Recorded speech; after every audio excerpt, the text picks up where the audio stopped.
Welcome back to another episode of Mukluk Streams. I'm your charming, self-proclaimed, yet still humble host, Mukluk, and today we are back in the wonderful world of Guild Wars 2, which is Tyria. By the way, did you know that? Hello there. Welcome. Yes, it is Guild Wars Tuesday, the day that we devote almost entirely to Guild Wars 2. I am currently on the EU servers, going to be visiting across the pond from my home servers for the next 4 hours. Another boon DPS this morning. Possibly. Just going to have some fun, answer some questions. I got a thumbnail I need to make. Maybe do another boon DPS. We will see. I actually went... Hello, Haggard. Thank you for the raid. We're just getting started. Welcome. I actually went to bed last night, and then at like 2:30 in the morning, I woke up, and I was like, I forgot to schedule the Scrapper video to go live. And I freaking climbed out of bed and tiptoed downstairs because I didn't want to wake my wife up. And like scheduled the Scrapper video to go live, and then I went back to bed.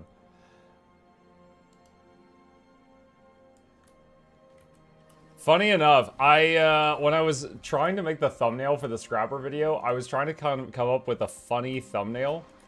And let me see if I can find it. Oh, it's not coming up now. Honestly, that's fine. It was horrifying looking. I was trying to come up with a funny idea for the Scrapper thumbnail, and I googled something like funny drone memes. And I was expecting like the military drones or something, and one of the first pictures that came up was a drone made out of a dead cat. And it was like, get your taxidermied pet turned into a drone and still have fun for the whole family. And I was like, oh my god.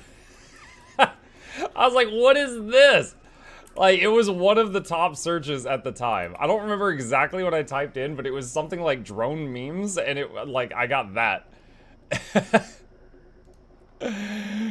So I was like, no, we're not doing this. Quick Scrapper no longer presses drone to give quickness. Yeah, no, but I just wanted to have the drone flying over his shoulder in the thumbnail.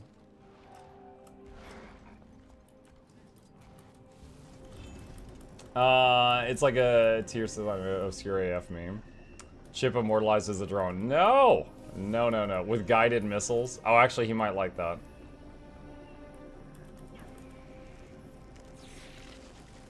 Now, so far, of all the ones I've tested, which was the, what was it? It was the 2 for Rev, the 2 for Thief, and the 2 for Engie. I think the Scrapper one was the one that had the funnest utility in my mind. So, I am eager to see what people said in the comment section about if I was right or wrong on my analysis on it.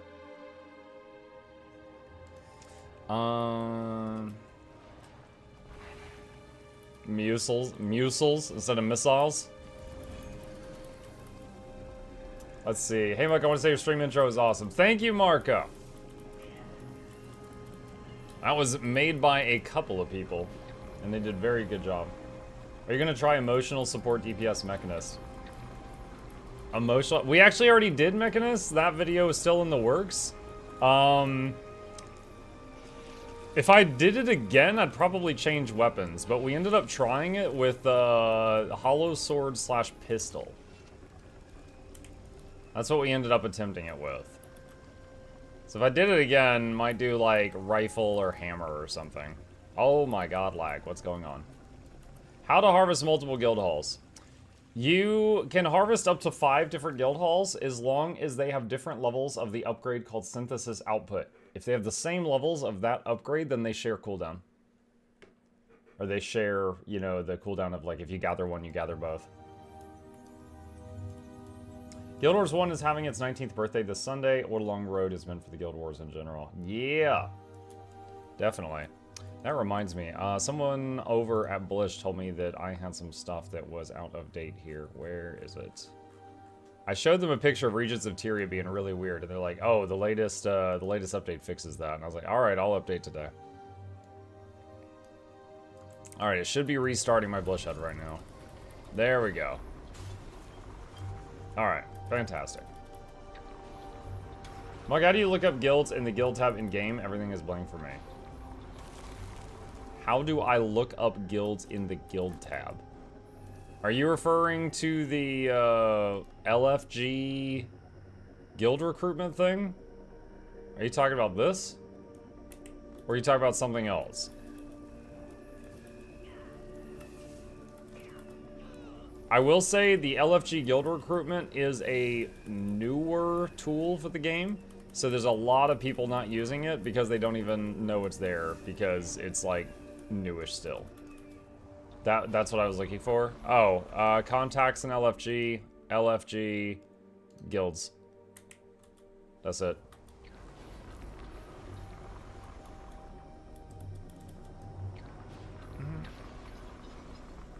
The power of 500 kilogram meows. 500 kg. Helldivers don't know this power.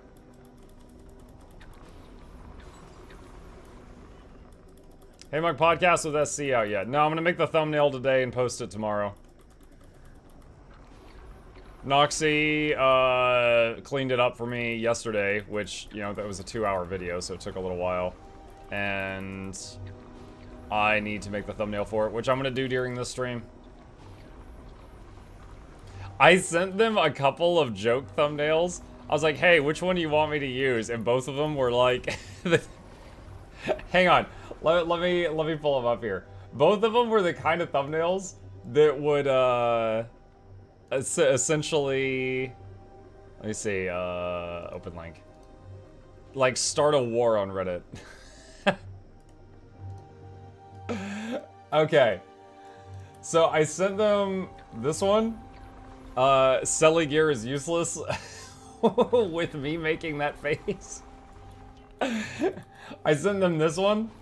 And I sent them this one. Snowcrows hates my builds with the lady screaming at the cat, but I'm the cat. And I said, which one of these should I use? And I posted it on the Snowcrows Discord. And a bunch of them were like, oh my god. I was like, yeah, so the Mr. Snowcrow himself just said, don't make Reddit angry. And I think I nailed it. What do you guys think? I deleted his joke, now Muck is sad. That is true, Nox. Didn't follow directions. Chip cam, please. I want to see the blood chip god. The chip cam is currently empty. He is somewhere else in the house at this moment in time. What am I looking at? Just me getting yelled at. Just me getting yelled at. Any other Blish add-ons you recommend? The main ones I use on the regular are event timers, the mount wheel. So all my mounts are on one button. And then Regions of Tyria is one I use that's just fun. It doesn't actually help in any way. It was just fun. That was a brilliant thumbnail. Thank you. I might take this one and just change the text on it, and that'll be our thumbnail for the podcast. Mike, I watched your video about Spectre, but I can't see defining good references to know if Spectre could do solo open world by itself. Any input on that? For open world builds, literally anything works. Like, any build in the game is fine for open world. But if you're trying to, like, solo legendary bounties or something like that, like the extreme open world, my #1 resource is Lord Hyzen. Lord Hyzen on YouTube is, like, your go-to person for soloing things that should not be soloable. It was funny because during the podcast, one of the Snowcrows said something about like, oh yeah, if you're in Selly gear, killing a champ mob takes 3 minutes, but if you're in Berserker gear, killing a champ mob takes 1 minute. And then Hyzen messaged me and he's like, what? Killing a legendary mob takes me 45 seconds. What are they talking about? And he's like, and I'm in Selly gear. What are they talking about? And I was like, I don't know. I haven't timed any of this. Need to get him on the podcast so he could fuss at them. How have you been enjoying the game? Guild Wars 2? Yeah, I still enjoy it. I take breaks from time to time just to avoid burnout. There was a time period like around 2 years ago. I got really like burned out on the game just because I'd done everything. You know, I've got like full legendary everything. And so, and at that time I was playing it 7 days a week. So I changed that to guaranteed 1 day a week and sometimes more than that. And then started branching out and doing other games. And that did a lot of good for me. Isn't there a new expansion coming soon? I mean, it's gonna be like up to 6 months away or something. It's gonna be a bit. I think it's like August or so. Because we got one more 3-month update for the game, and then a break, and then the new expansion. Do you think a new release model helps players not burn out easily? No. No, I think the new release model is good because like, no matter what the model is, we need to know what's going on. So if they're like, okay, there's an update every 6 months, fine. There's an update once a year, fine. There's an update every 3 months, fine. As long as we know what it is, we can work around that, and that's fine. The old method was just all over the place, right? However, the new release thing, does it keep people, does it like prevent burnout? I would say no, because the amount of content in Soto is very, very small. It's good, and if you like Guild Wars 2, it's more Guild Wars 2, but it is a small amount of content. So if you are, you know, trying to avoid burnout, as you said, that was the question, I don't know if it would be enough. That said, if you just enjoy Guild Wars 2, Soto is more Guild Wars 2 to enjoy. Everyone, happy Tuesday. Hello! Welcome! Alright, got all that. Gotta clean that guy's bag at some point. Would you run Minstrel or Givers for Fractal Healbrand build, and why would you prefer one over the other? Minstrels, I believe, has more healing power. There's a specific situation where you would want more of one than the other. Okay, so Minstrels has healing power and vitality and toughness. Givers, I think, has healing power and toughness. Let me, hold on. I'm logging into a random character now. What is this one's gear? Give me a sec. Okay, this is Harriers. Okay, so I'm gonna do, Giver. And then I'm going to do Minstrel. Okay, so side by side. Alright? More healing power on Minstrels, but more concentration on Givers. And then Givers has toughness, Minstrels has toughness, and vitality. Now, if you're in anything other than raids, taking either of these will make you very tanky and you won't die as often, and then it's easier to keep your group alive. That's it. If you're in raids, there are some fights where you, Givers is flat out better than Minstrels. And an example of that is Veil Guardian. Veil Guardian has a attack every 20 seconds that hits the whole raid for 80% of their maximum health. So if you have more health, it takes more heals to heal you back up. So it's easier to heal someone back up if they're high toughness, low hit points, than it is if they're medium toughness, medium hit points. But yeah, like, you might not be able to save them if they've got a big hit point tank because it takes so many heals to fill them up. So that's a niche example, and it's only in certain raid bosses. But in like Fractals, if you just want to be tanky and keep your group alive, Givers or Minstrels will do the job.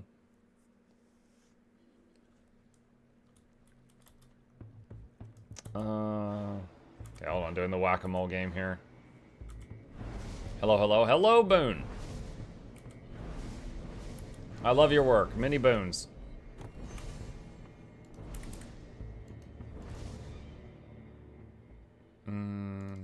Blaze one. Hey Monk, new to Guild Wars 2, was wondering, how does one get to craft legendary? Is there a recipe you need to buy or find? Hello S7. So every legendary is its own project. At the time that they came out, it required a lot of like mystery solving by the community to figure out how to do it. If you are interested, give me a second. I'm punching a command into the chat bot. That right there is a link to a webpage on my website that has a guide for all the different legendaries in the game. Just pick the one that you want to make, and it will show you the process. I will say, as a word of warning on the front end, it is a long-term project. You know, don't get discouraged. It's something that you chip away at, you know, over time. In your opinion, is Cleric a good stat for Druid open world? I have not used Cleric to the point I have to look up what that is. Power, toughness, and healing power. Is it good for open world? I would say it's fine. Like, again, in open world, anything works. It just depends how much time do you want to spend fighting things. For example, Power doesn't work that well if you don't also have precision and ferocity. Those three go together, okay? Power, precision, ferocity go as a group. This has only power, and then healing power. So you're gonna be kind of low damage and also have some healing and no boon duration. Like, it'll work, but there's a lot of things that are faster. I just like the way ArenaNet tells the story and the events so far. What do you think, Mug? The story and events so far? That's a... I mean... Do you mean like over the last 19 years? Angelos, can you be more specific? Do you mean so far in Soto? So far in Guild Wars 2? So far in Guild Wars? Like, what do you mean?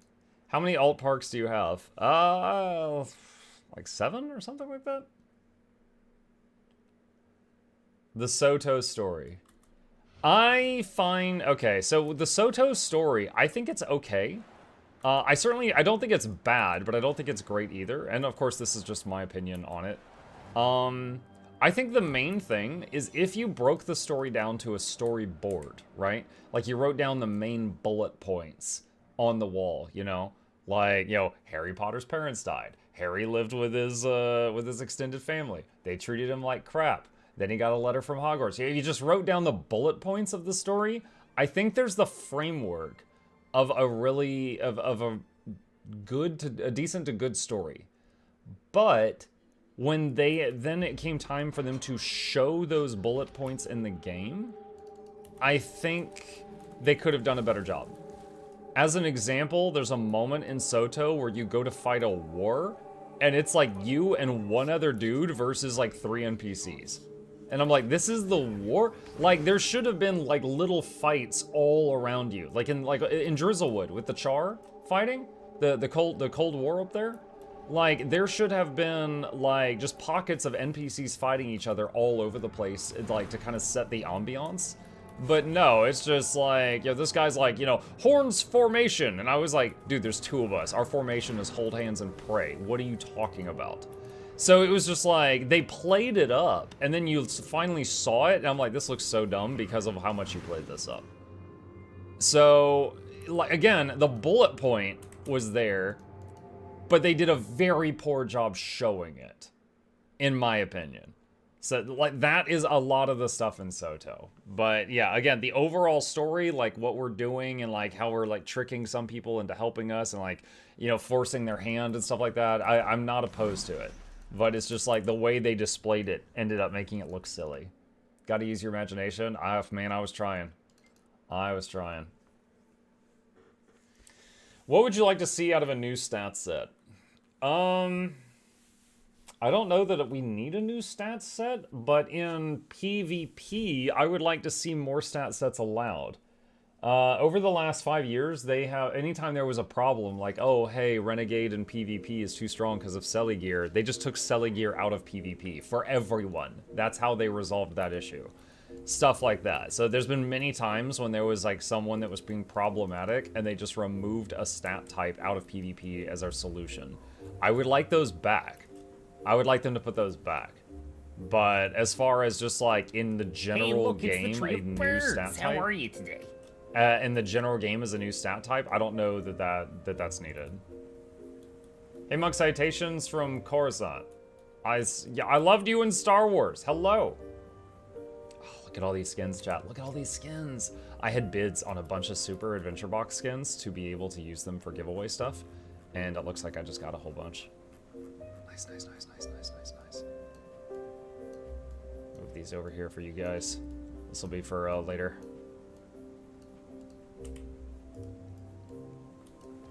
I don't like the way they handled Mabon. Lots of gaps in the story there.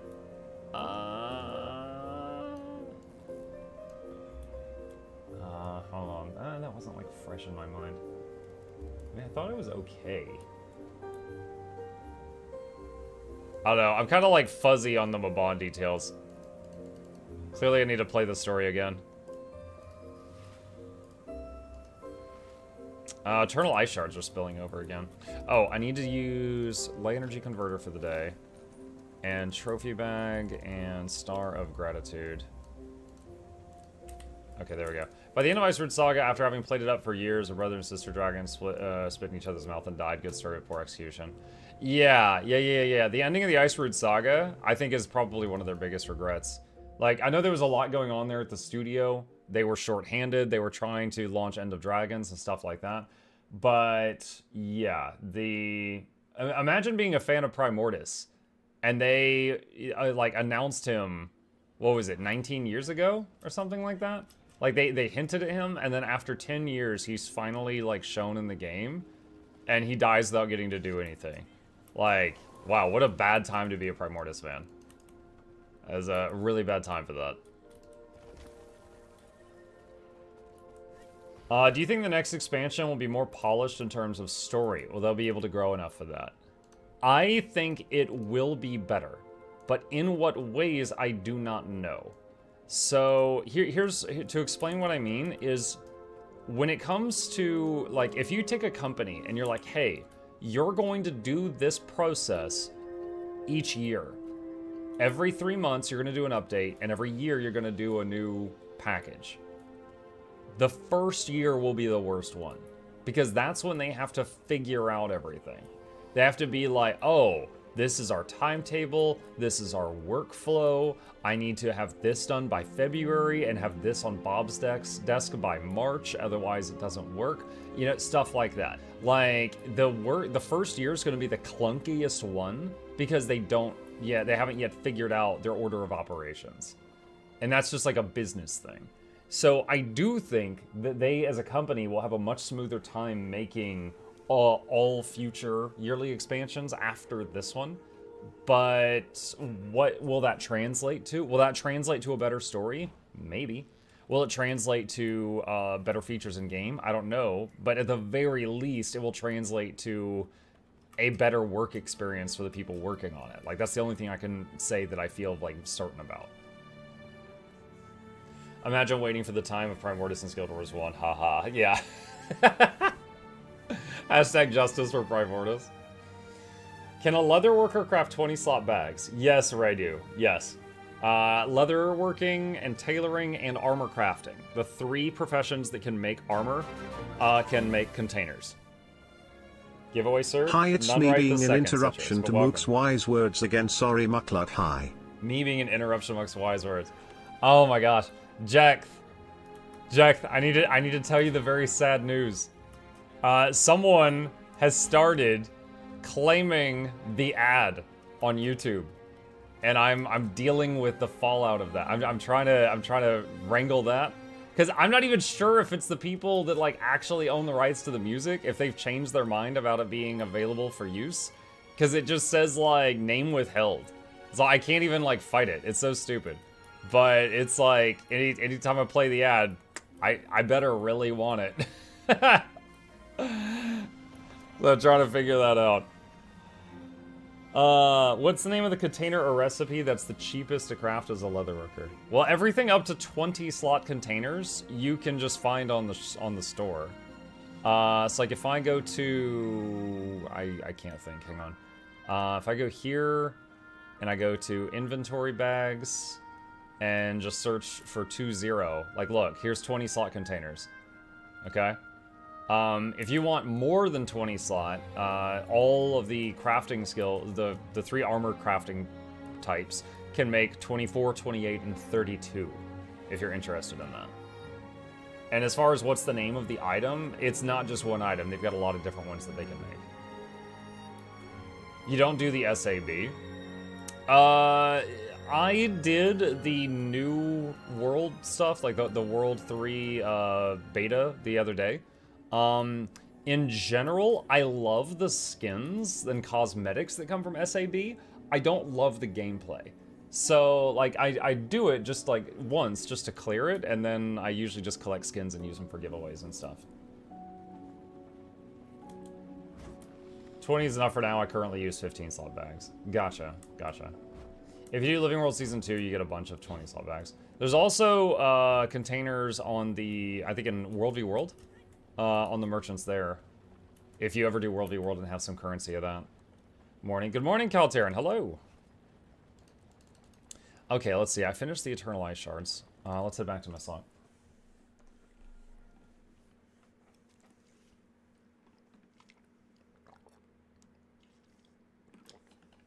I missed that. How do you obtain 32 slot bags?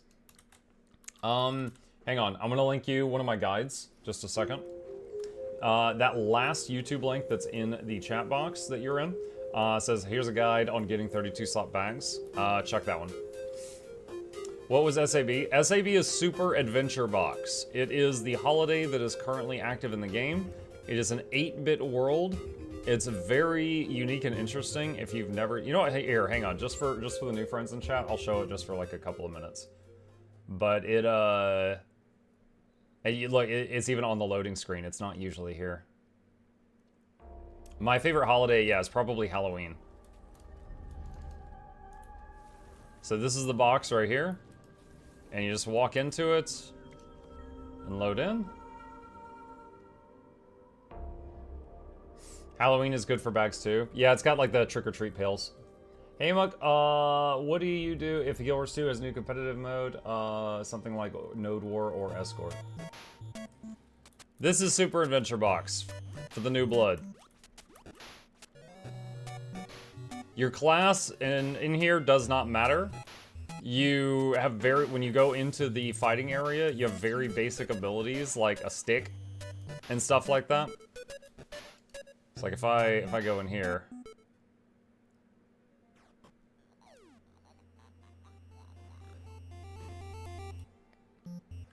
Let's see, now I've got like a stick and a slingshot and a whip. Let's stuff rock. like that. That's it. That's Super Adventure Box.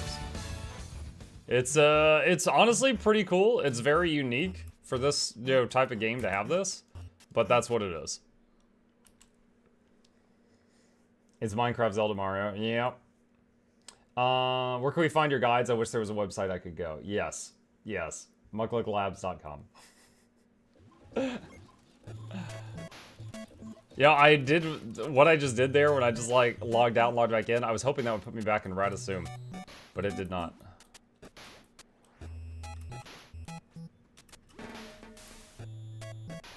I know you're trying to set me up for the ad. I can't play it right now. We're trying to deal with the person that's like keeps claiming the music of the ad, and I don't even think they own it. I've been ignoring RTBS because of the crashes upon updates. However, what do you think of incorporating Nexus to combat crashes? First of all, my Arc DPS has not crashed in a long time. Mine, it's open right now. This would be a hilarious time for it to crash. As far as Nexus, so I looked at the okay, so for those who don't know, there's someone had came up with this new bit of software. They call it Nexus, which first of all, I think that's really dumb because there is already a website called Nexus that's been out for 10 years that does add-ons, so copying the same name I think is really bad for their product. However, Nexus apparently allows you to auto-update ArcDPS every day, and anytime ArcDPS would break, it should auto-uninstall it so that it doesn't crash your game. However, quite a few of the people on my Discord that tried it out just crashed a whole bunch, and then they uninstalled it. So I was like, all right, well, I'm not trying it now. I'll wait until they've smoothed it out more before I give it a shot. Also, make sure it's safe and stuff like that. So right now, I'm avoiding it because a lot of people I know just crashed relentlessly while trying it out. So right now, let's see. Wait, what? Radio says also my Blish HUD crashes a lot. Your Blish HUD crashes? Now I'm wondering if your computer is like overheating or something. So, Radu, I have literally, like, okay, when there's a new patch, my Arc crashes sometimes, and then I unhook it. I've never once ever had Blish HUD crash. I've had times when I'm like, oh, hey, why isn't it open? And then, like, it didn't automatically launch, and then I go launch it manually. But I've never had it just, like, crash. Like, because it's an overlay and not an add-on, I've never had that problem. Also, I think through Nexus currently, I read that any Arc add-ons will not work, like Boon Table and stuff. I haven't tested that myself, but that would be another reason that I would stay away from it, because I use those. Blish HUD works like 30 minutes to 1 hour and then crashes. If you haven't already, Radu, I would definitely... The people that make Blish HUD on the Blish HUD Discord are super nice. Like, if you go to them and say you have a problem, they'll help you work through it. If you tell them what you're experiencing, they'll probably ask you to try some stuff, and they might help you fix that, but I don't have an answer for you. Muck, is it hard to get plat in PvP? What would you recommend to get there? You're gonna need to get good. I'm serious. All right, I have gotten into plat like 5 times. I got into Platinum 2 once, and it was for like a second, and then Grimjack went boof and just nailed me, like just back down into Plat 1. All right, the Platinum, because of the population of the number of people that are playing PvP in the game, there is very few people that can even get to Legendary, so a lot of the best players are in Platinum. And so, like, honestly, just due to the size of the game's population, my Platinum 1 skill level, what used to be Platinum 1 skill level, might now be a Gold 3 skill level. Yeah, so you need to be, like, let's see, above 1500 to get into Plat. Okay, so looking at this leaderboard here, that's the top 160 people in the EU. Like, that's a small number of folks. So truly, you have to get good. Like, you could play any class, but you need to be able to murder folks and die as little as possible and get objectives. Like, that's basically it. I have RTBS using Nexus, and I can install Arc's plugin like Boomtable just fine. Really? Well, that's good to hear. I read on the Reddit that it wasn't supporting that. I just installed it last night. Don't know if there was a new update. Okay, okay. Make sure you launch it like you launched Guild Wars 2. You may have to run it as admin. Yeah, I do run Guild Wars 2 as admin, and I do run Blish as admin both. I do both of those things, yes. The main reason I do that is because I stream. I need those programs run as administrator to work with my streaming software. But yeah, if you're running one as admin, you need to run both as admin. If you run one normally, you can run both normally. Any from SEA region that the game becomes massively delayed with high ping since SAB event? Just curious because some of my friends feel the same. I haven't, I'm not in that region, but I haven't heard anybody mention that before, no.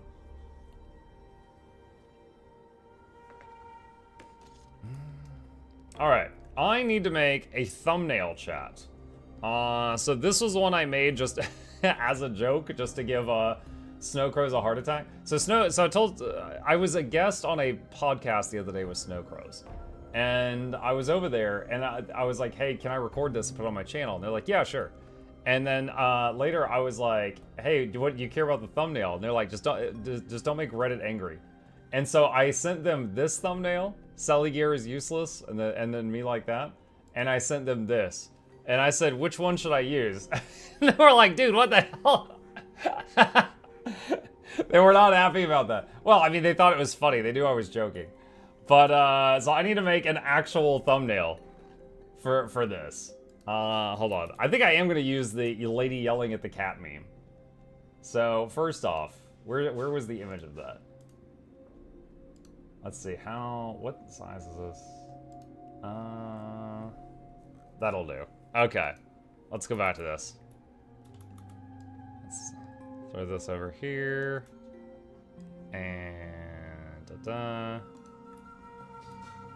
All right. Okay, let's hide that guy. Hide that.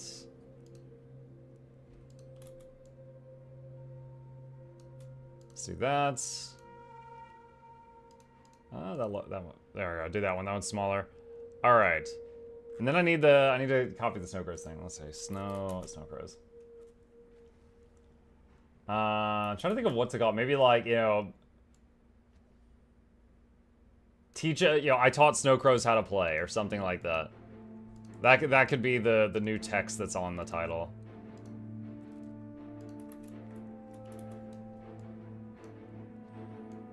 Doesn't have to be too crisp.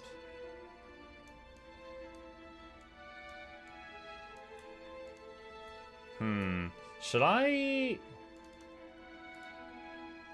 we cut out the Snowcrow symbol? Hold on.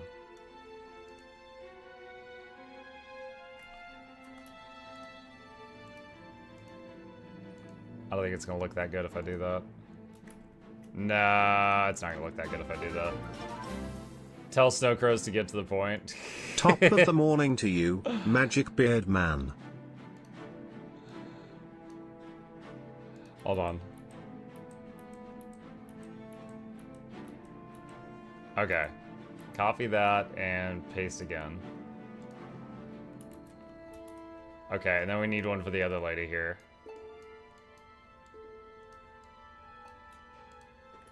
There we go. It's a new layer.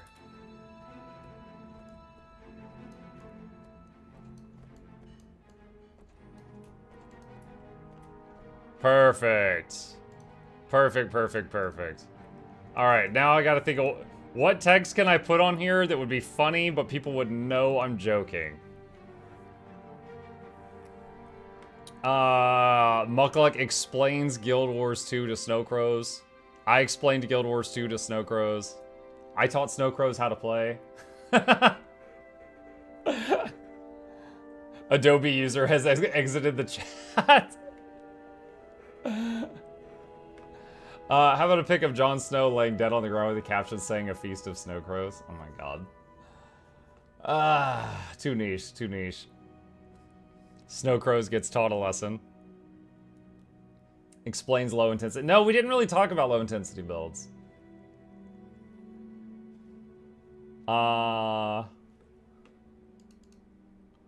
See, Muck teaches Snow Crows how to make a guide.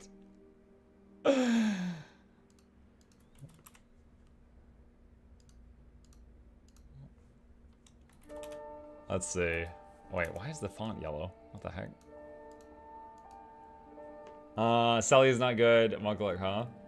You couldn't find an orange cat in honor of Chip? It's a recognizable meme, means more clicks.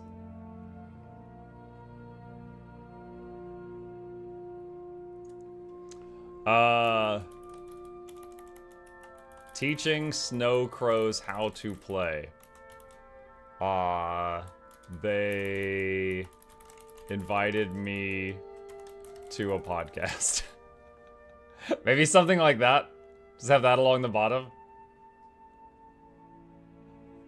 Murder of crows. Oh, I like that one. Reminds me of a dumb joke. It's like, what do you call two crows hanging out in a tree? Attempted murder.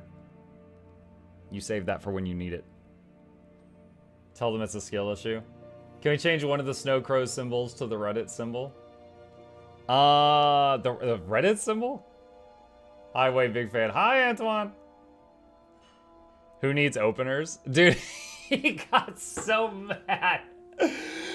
So, chat, when he was like, hey, Muck, I have a question. When you're learning a new build, what do you do? Like, what's your process? And I was like, you're gonna be really mad at me by the time I finish this. And he's like, no, what? I'm not gonna be mad. What do you do? What's your process? I was like, all right, you know the part of your guide where you say what food buff and enrichment to use? And he's like, yeah. And I'm like, I throw that out. Ignore that. Birthday cake. It's like, okay. I was like, yeah.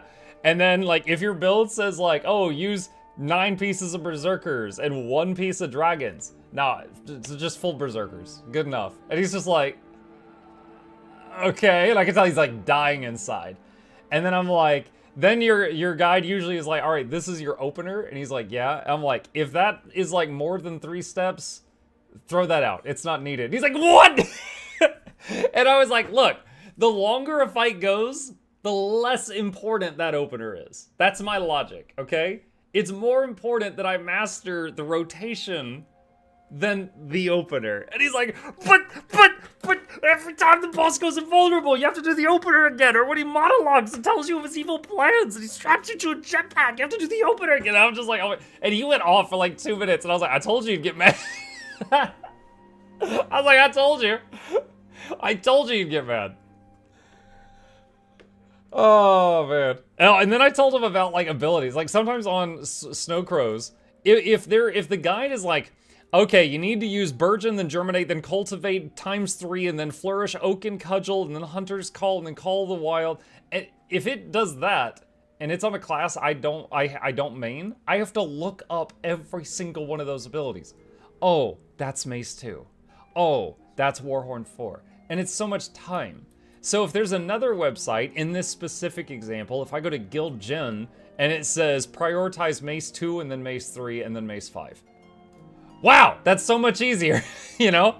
So in those cases, I prefer the ones that are just like, this is your priority. Do you have a link to the podcast? I will once I finish this thumbnail. I will once I finish this. Let's see. All right, so...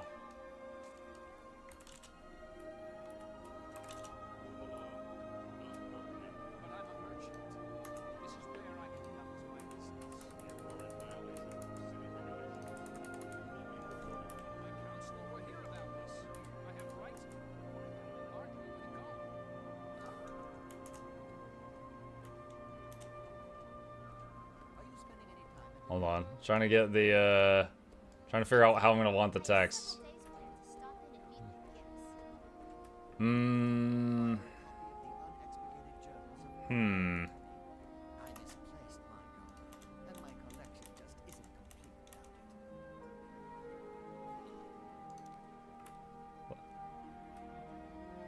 Something like that, maybe? Also, it was kind of funny. It was kind of funny in the podcast as well when, like, there was a few moments like that with the, like, yeah, like, oh yeah, I ignore the opener section of the page, but there was a few moments where they were like, Bob, why is it like that? Fix it. And I'm pretty sure they changed some stuff on the website because of the stuff I said, which was funny. Because I was like, did you know your Alacrigate guide has no mention of what skills provide CC? And they're like, what? I was like, yeah. Guild Gen had a great table that told me, like, what to hit if I need to hit a break bar. Your page had nothing. I was like, I control F, searched for CC, for crowd control. I couldn't find anything. And so, and they were like, what? And then they immediately turned and started, like, you know, picking on the guy that made the Alacrigate guide. All text to the left. Okay, hang on a sec. Let's do... Maybe change this to how to play.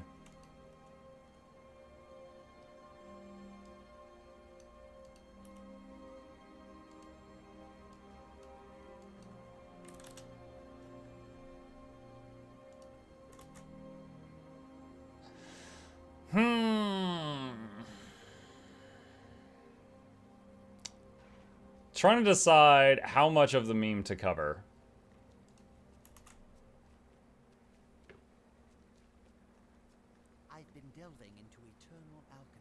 Defining rotation for Snow Coast. I'd rather have fun than give myself a stressful job regards to rotation. No, yo, is Spaghettio? That is totally fun.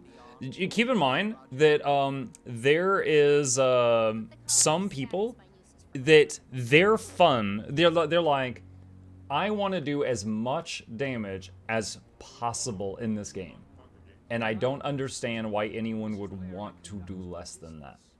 Like, that is the mindset of some gamers. And that is totally fine, as long as they're not being a about it. As long as they're not being a jerk about it, that's fine, right? The clashing of personalities comes with when people are being jerks about it.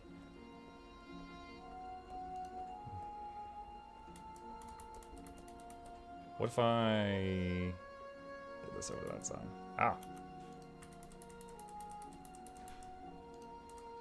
Nope.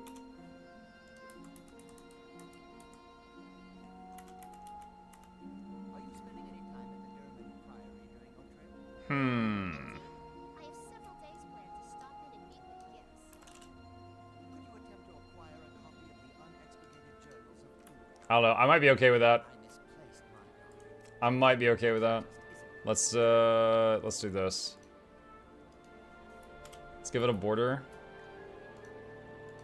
And then I gotta add some color to the letters.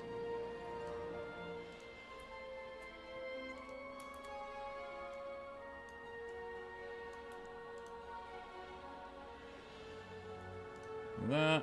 MuklukYoutube, if I just love AoE farming mobs and open world, just my thing in MMOs forever, is there a particular class that works well in both base class and the elite spec? Reaper would definitely qualify. Yeah, they basically turn into a Beyblade. Would you count minions as AoE? I probably would not count minions as AoE. My only measure of value or 2 is the amount of death I can dispense. Says quick DPS Herald was almost voted, vid coming soon. Yeah, I did quick DPS Herald, was it yesterday or the day before? So right now the ones that I have not, okay, so Scrapper one went public today. So currently in Noxxi's inbox is the Mechanist one, and the Renegade, and the Herald. And so I need to do the other ones. Alright, so let's go back here.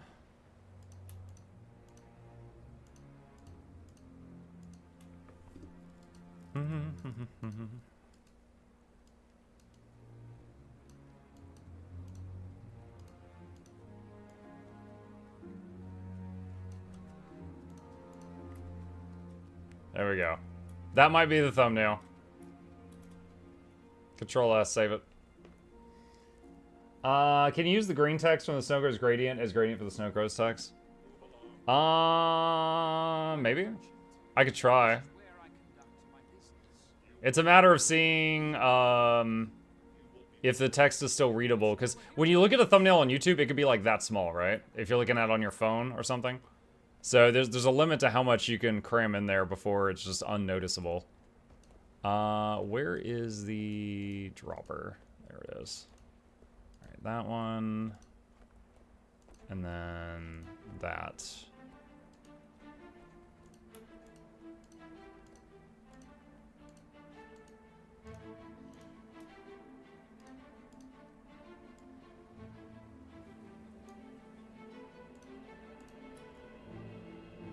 I think it's too dark. I think that won't be legible when it's small.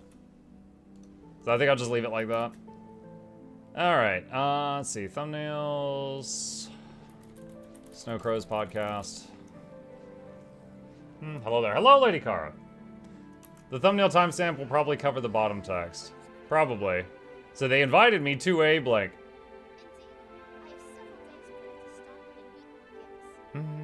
It's okay. It'll be in the title as well, though. Okay, so let's see. Going over here.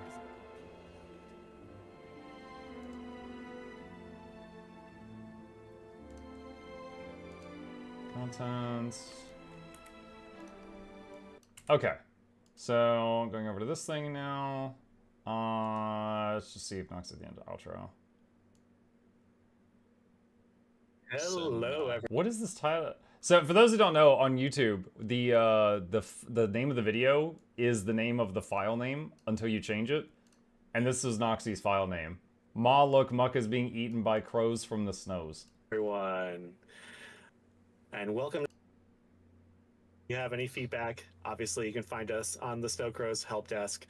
We are there to answer all Something fun for you guys. While I was recording this, Shugo, although I wasn't live streaming, Shugo went into my stream chat because he knew this was happening, and he started typing things and setting off noises. So his Patreon noise came through, and then I typed at him to shut up, and I accidentally set off my own Patreon noise, which is this. Oh. So that happened during the podcast, and then someone signed up for Patreon, so FBI opened up, screamed really loud at one point. And they didn't hear any of that, but I did and was trying to play it cool, and it's in the recording. your questions and tell you that we just Bye. Okay, she did add the credits thing. All right. Wait, did it do the zoom out? hello everyone. Bye, everyone.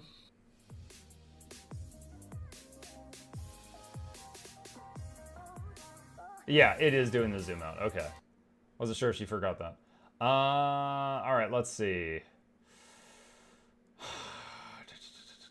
Okay. First of all, we just copy another video just to get most of the tags and stuff. And thumbnail. Where is it? Snowcrow's podcast. There we go.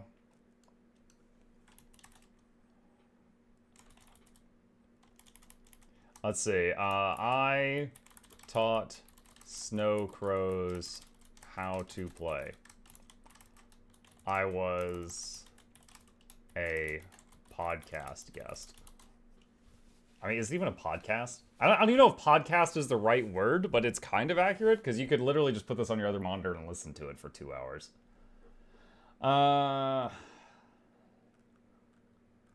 Let's see.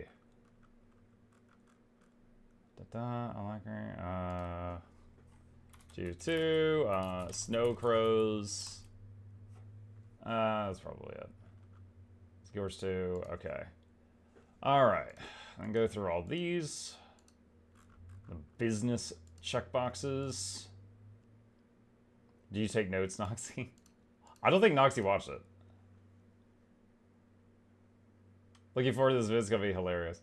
I can give you the link in just a minute. Hang on. Like, it will be public tomorrow, but I can give you the link in just a sec. I just have to finish this to generate the link, and that should be it. And then I open it one more time. Hello, everyone. Make sure that the title updated. It did. And the outro is done. Okay. I should probably go through it and make timestamps and stuff, but I gotta tell you, I really don't want to rewatch this 2-hour video to make those timestamps. I don't remember. I don't remember. Maybe someone else will make timestamps, and then I'll double check them and pin them.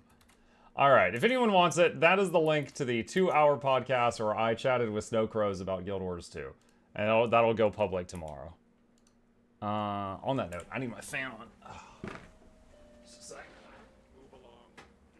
All right, so that is done. That is done. Somebody in the comments with timestamps. Yeah. If they do, I'll double check them, and then I'll add them to the video. In that case, your entire stream is a podcast. I'm me listening to Muck like ASMR. Oh. Early access to Twitch chats and YouTube chats. I'm streaming to both Twitch and YouTube, just like every stream, and it's linked in both. Rengar, thank you for the tier 1 sub. Welcome. Hello. Welcome, welcome, welcome. Let's see. Open up some of this stuff here. Being able to use AI to accurately make timestamps is pretty close. I have seen several getting close, not quite there yet. There are some videos that are really weird on YouTube. Let me see if I can find an example. Oh, the Worth It series. Okay, hold on a second. Okay, is it worth it, Pacific Drive? In the description of the video, there's a bunch of timestamps right here, okay? And if I go to the video itself, I'll click here and I make concise spoiler. You can see those here, right?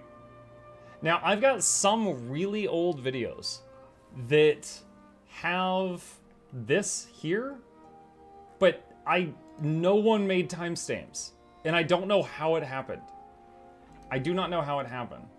I think one was it when I started Kingmaker? One sec. This was a long time ago. These are shameful streams. Yeah, my entire intro was in this thing. What the hell is a Smilodon? Oh, it's not showing on this one. Which one was it? Like, there is one of these that has like a 1 hour long chunk that just says chip. Because at the beginning of it, I was petting the cat. And I have no idea how it got in there. And there's no timestamps on the video. So I don't know what happened there. YouTube can auto-generate. I guess that's what happened. So YouTube knows about my cat. Young Muck. Yeah, I mean, that was just a few years ago. I have aged rapidly in the last few years. Twitch is just soul-sucking. It's very random, though, if it happens. It tries to make it by what you say. It's weird. Fighting the cat, it's not very PG. Oh my gosh, Sand.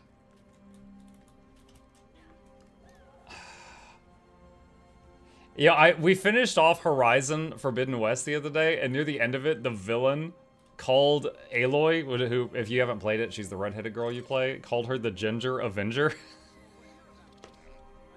And that's living rent-free in my head right now. And I'm just, like, I'm thinking of Chip now as, like, the Ginger Avenger. Pre-time skip Mukluk. Yeah, before I came back with a bigger chest and a beard. Or one of the two.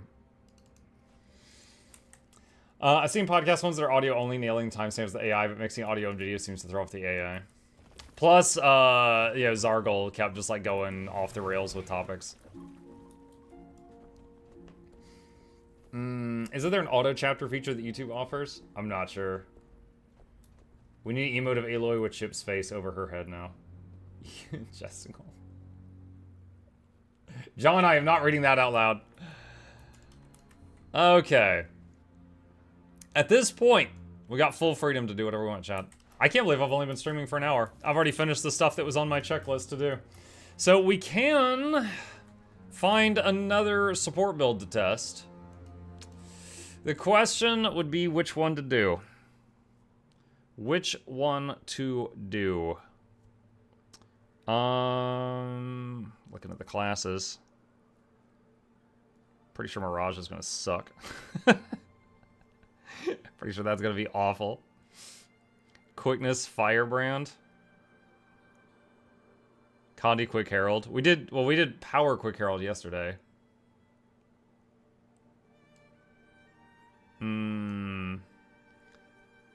Try Power, Alack Willbender, and yeet yourself into every AoE you can find.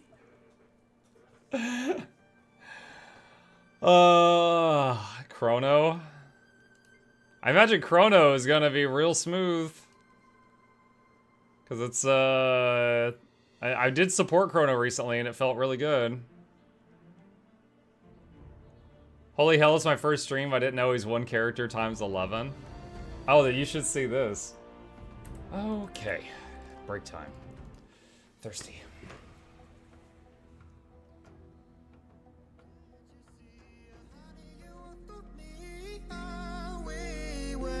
To be, yeah, dancing in the moonlight, gazing at the stars so bright.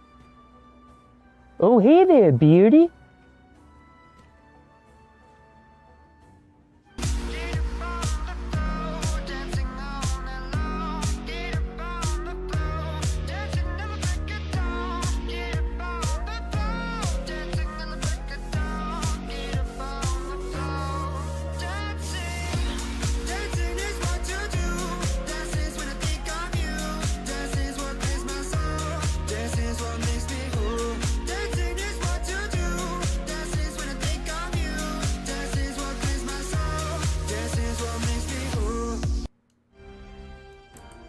Yeah, if your entire character selection screen isn't a fever dream of dancing, like, are you even doing it right? Test? I see you, Flamish. What up? Bunch of people on YouTube yelling Power Chrono. Power Chrono. Alright, let's take a look. Let me see. Let me pull up a build here. One sec.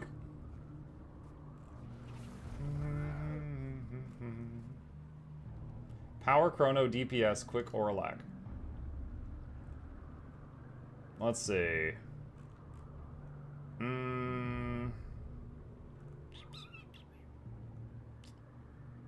Great sword, dagger, sword on this guide.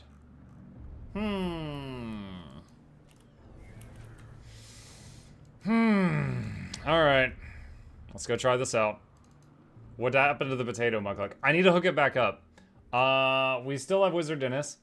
When we were playing Horizon Zero Dawn, that game was so graphically intensive that Horizon Zero Dawn plus, or sorry, Forbidden West, Horizon plus streaming Horizon to Twitch plus streaming Horizon to YouTube was like 90% of my GPU. And then the potato pushed it over the edge and would 100% my GPU, and then I couldn't play. So the potato was too strong. So I had to like take out the potato software and stream without it. So since we just finished Horizon, I should be able to put it back. Maybe I could do that this afternoon. What's his oldest character? The oldest character on my character select screen is the one human. All right. Boop boop. Ugh. Hold on. Copy equipment template. Paste equipment template. Ugh. Oh my gosh. Is there a copy dies option? Ugh. Hold on. If you're not full purple, are you even a mesmer? I don't think so. Alright, there we go. Okay. Let's see. Great sword, dagger, sword. Alright, I'm just gonna do whatever this says and try this out. Great sword. Dagger. Sword. Okay. Berserker on all the weapons.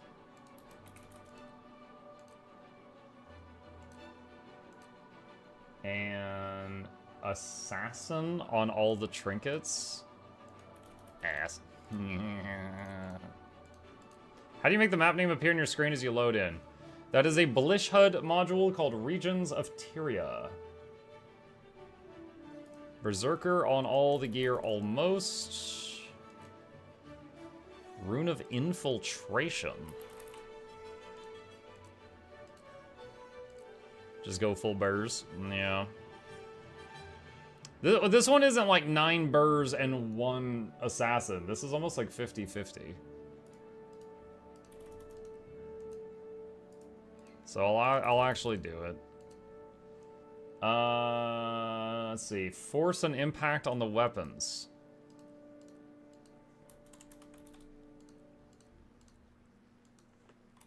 Impacto.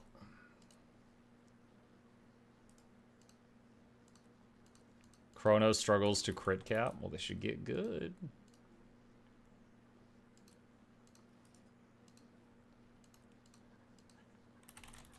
Impact. There we go. Okay. That's done. Relic of the Thief. Upon striking an enemy with a weapon skill that has a recharge or resource cost, gain increased strength damage. Okay. What you doing, Muck?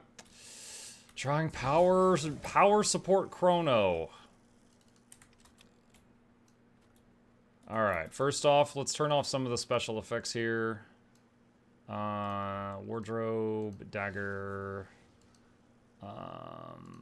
something else.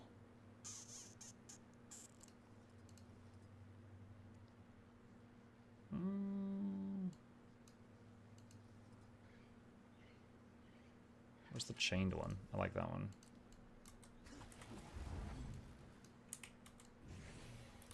Okay.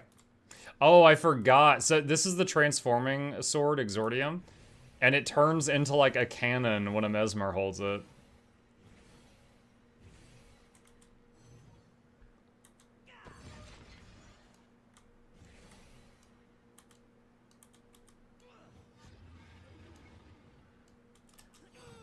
A giant throwing star for the 2 skill. Okay. Let's see. What's next? Alright, so we got the equipment. We got a basic food buff. What's the build? As a non-mesmer player, it is Schwad, and person with fan, and person with shield. 1-3-1, 1-2-1, 2-3-3. Wait, what? No, wouldn't it be one of these? Alternatives, use stretch time for a lack or seize the moment for quickness. Yeah, when providing lack or quickness, your team prioritize shatters when you have 3 clones, even if your F1 isn't off cooldown to maintain the boon uptime. Okay. Alright, skills. You're using that thing. I'm just matching the pictures. Squatting guy dabbing. Grenade. Sexual tension. And a circle. Alright. Let's see. Alternatives in place of Mantra of Pain. Which of you are Mantra of Pain? That's Pain. Feedback for Reflex. Well of Precog for blocks. Portal for team mobility. Okay. Favarian, thank you for the 2-1 sub. Welcome.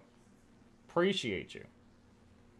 What about Guild Wars 3? Exclamation GW3. I got a whole video on that. I got 2 videos on that, actually. Let's see. That's a quick guide. All right, what's my rotation? I'm pulling Guild Jin up. She usually explains rotations like really simply. Use F1 with 3 clones. Sword 5 or Greatsword 4. Dagger 2-3 or Greatsword 2-3. Swap weapon. Well of Calamity and Phantasmal Disenchanter. So, those two. When do you use Mantra of Pain? When Signet of Ether is up, you can use it shortly after using your Phantasm skills. Disenchanter, Sword 5, Greatsword 4, and then recast them. Always open with a Continuum Split combo, unless there's a better opportunity to do so shortly after. Start by getting 3 clones, and since your Phantasms can take a while to finish and generate its clones, fill in damaging abilities.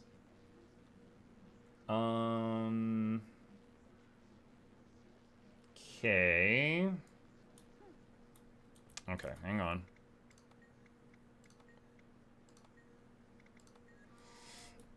Hey Muck, Chrono's rotation can be simplified into priority lists. 1 Phantasm, 2 skills 2 and 3 off cooldown, 3 Wells off cooldown. When Phantasm is back up, use it, then swap weapon. On Greatsword, when you say, okay, when you say Phantasm on Mesmer, do you have any idea how little that narrows it down? There's so many! On Greatsword, use the Phantasm twice, using Signet of Ether before swap. I also recommend Phantasmal Disenchanter over Mantra of Pain. I have both right now. To keep Boon up easier and for extra clone and opening. For podcast thumbnail, Gilgen is better. Oh my gosh. I did tell them it was easier for me to understand the rotation on that side. Well, yeah, I say Gilgen because it's her side. I don't know if her or Valen made that one. Phantasm is Greatsword 4. Okay.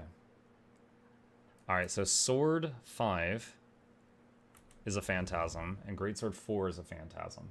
Then use 2 and 3 with either one. Alright, and then we've got... I currently have the Quickness one. Okay, so... do that, and that, and that, and then Shatter.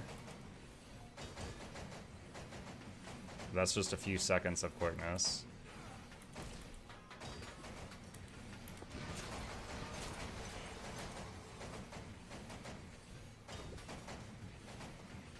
Dude, I have no boons, no condies, and I'm only hitting weapon skills and doing 10k.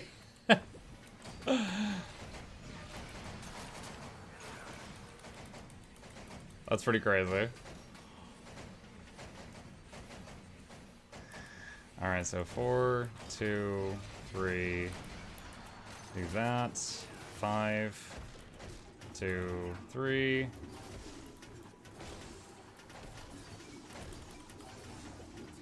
and swap, 4, 2, 3. I know I'm not doing the boon rotation yet, I'm getting a handle on this part of it.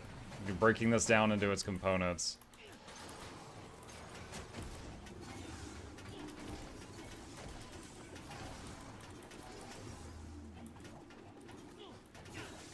Okay.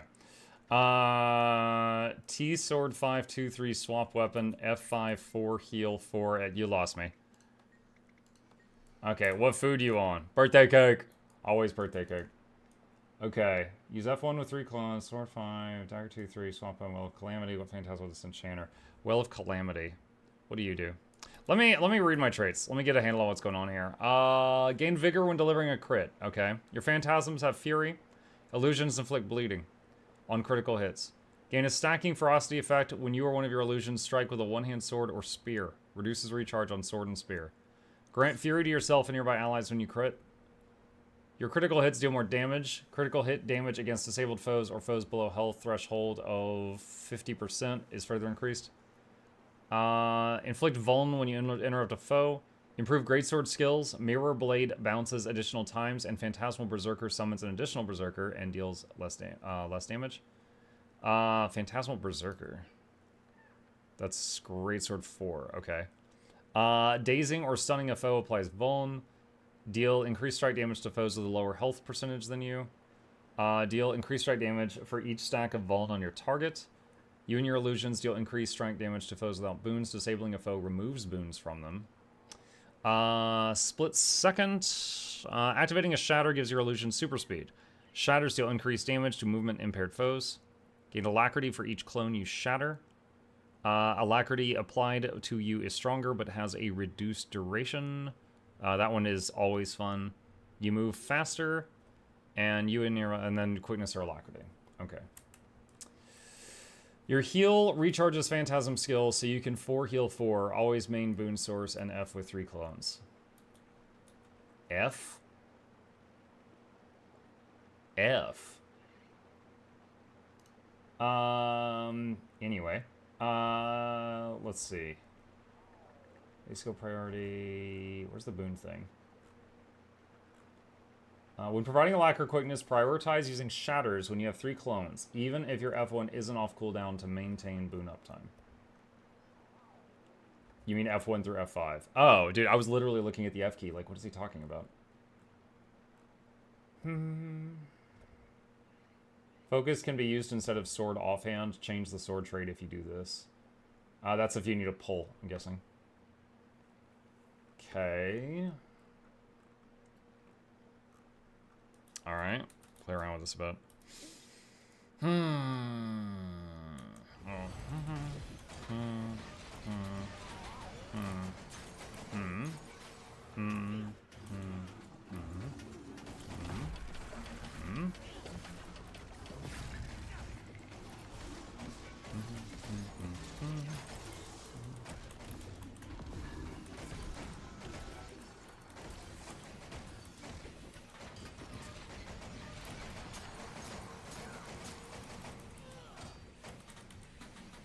Yeah, we are not keeping it up. How much quickness do we provide? Quickness per clone, 1 second.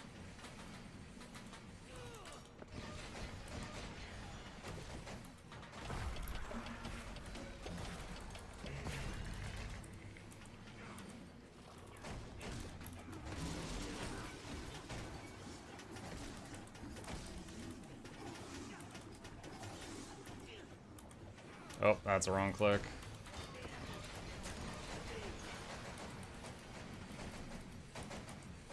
You want to use your Phantasm skills off cooldown. Heal to be able to recast Phantasm and generate more clones.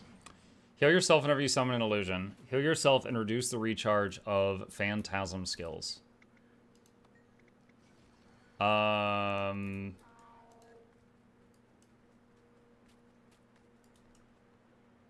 I'd want to use both Phantasm skills for that.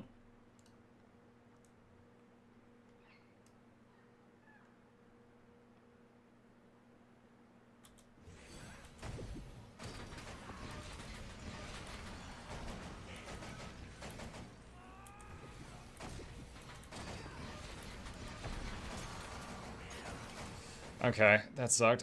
So I did a 3-charge continuum split, and then I couldn't even get back to 3 clones before the continuum split wore off. So hold on, reset cooldowns. Because it's like when you summon the Phantasm, it takes a few seconds for the Phantasm to become a clone to be usable. I'm sure Disenchanter is not refreshed by heal. It is. Science!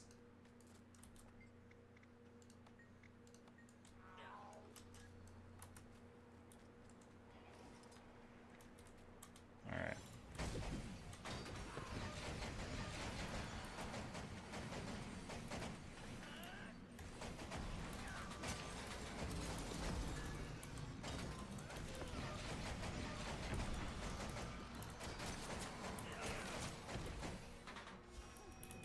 I hit the wrong thing.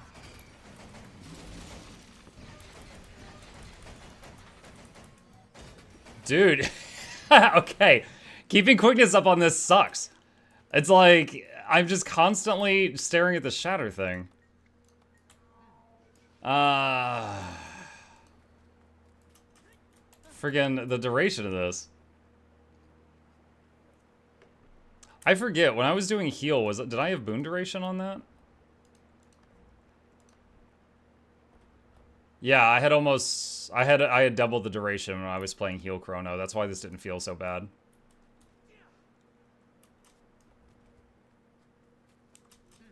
Hi there. Use the console to begin combat testing. If you have any inquiries, come speak to me. Add boons. Someone said you need alacrity. Fine, we'll try that. You don't need to worry about the shatters at the start. Just focus on maximizing how many phantasms you can use. What's up, Valen? Stretch time alacrity. Seize the moment to prevent quickness. When fighting alacrity witness teams, prioritize shatters. You have 3 clones. Is this Mirage? No. You can use Illusion of the Ether after you've used Phantasms on your focus, and it should reset. I'm not using focus. The guide doesn't say to do that.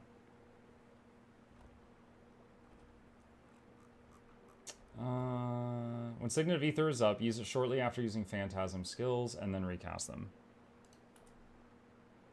But you don't want to cast them all at once, right? Because if you cast them like all at once, then you'll go over 3 and then it's wasted.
Alright.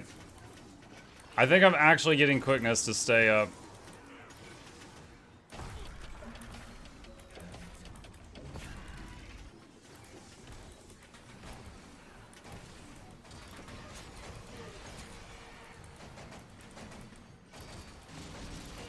Okay, I did go back to the right armor, right? I'm just making sure I'm not still in the healing armor, because that would make it easier.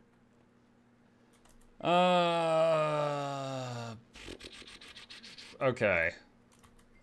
Generally, you want to get clones of the one weapon set, then Continuum Rift with the other weapon set.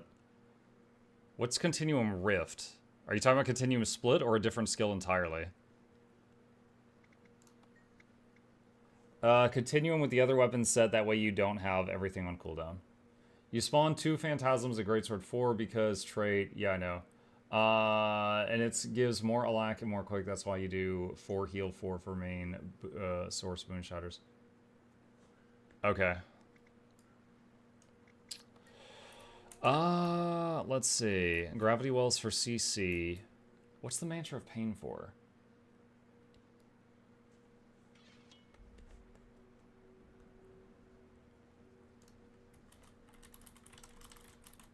Alternatives for Mantra of Pain. There's no mention of Mantra of Pain in this section at all. Is it just damage?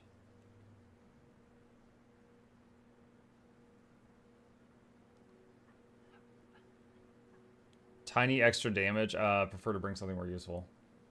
Mux was ages ago. I was lurking. I was applying for a new job, but seeing as I haven't been on Twitch much for a while, I thought I'd probably see what you're up to. What's up, Master Agent? Welcome. Use off cooldown without spending the last charge.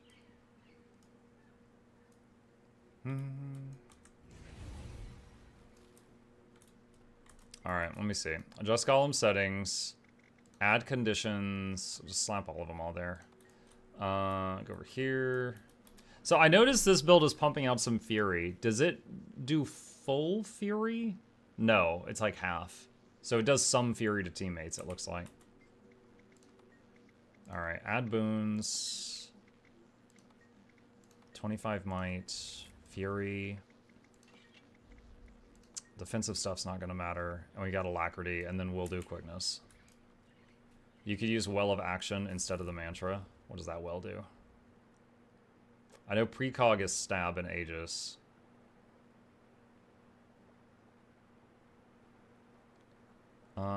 Damages and slows foes. And does some boons. Okay.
Okay, we're sitting around 21k right now.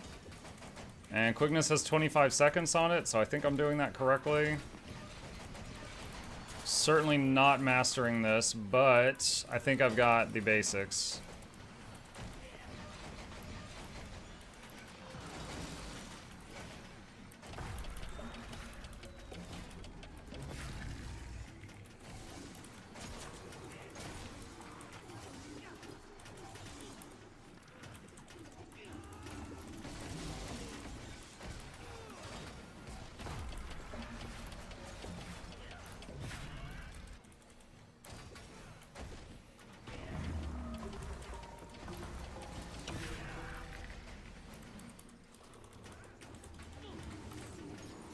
Alright.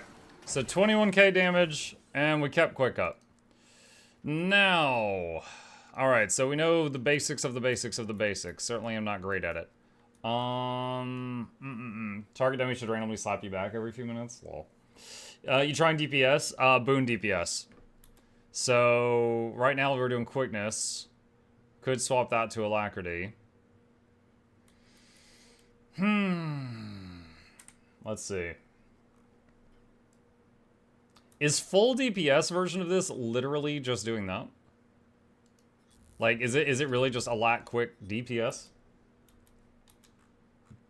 Does it play differently? I guess the shatters are less priority if you are, let's see, respawn.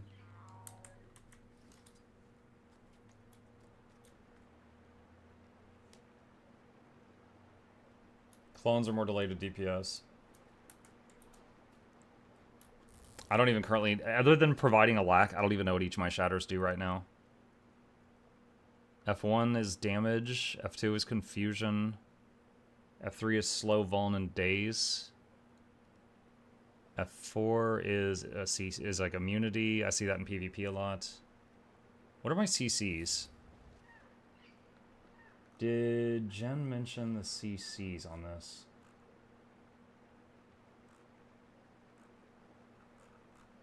Bummer. I don't see it. She did on the Alacrity guide because I gave her like huge props for that. I don't see it on that one.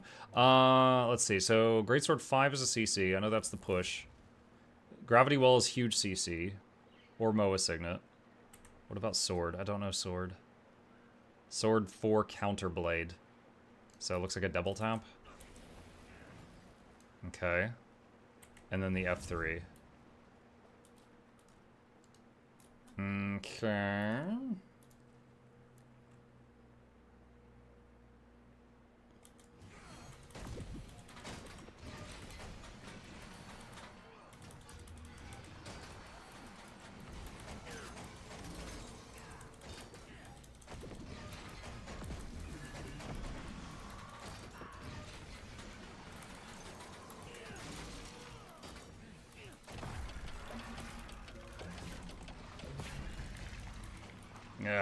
Yeah, that's the blah, blah, blah, blah, blah. That's rubbish. Let's remove targets.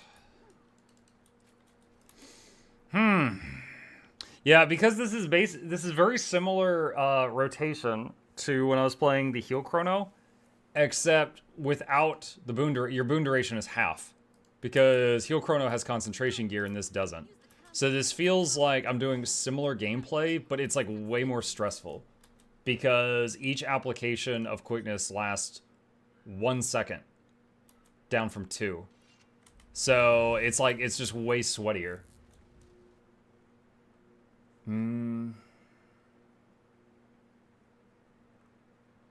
Chrono sounds are top tier. I do like the sound design. I will agree with you there. I will agree with you there. Alright, let's do respawn. And let's change to providing alacrity. And adjust self, add boon. Actually, wait, hold on a sec. Remove boons. Add boons, utility, quick, and fury, and 25 might.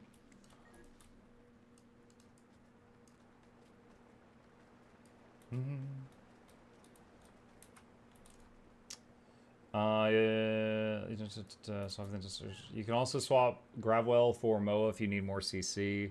Alac falls off easily on you, but not others because of the second chrono trait. Right. Oh, let's just see how it feels. So, that.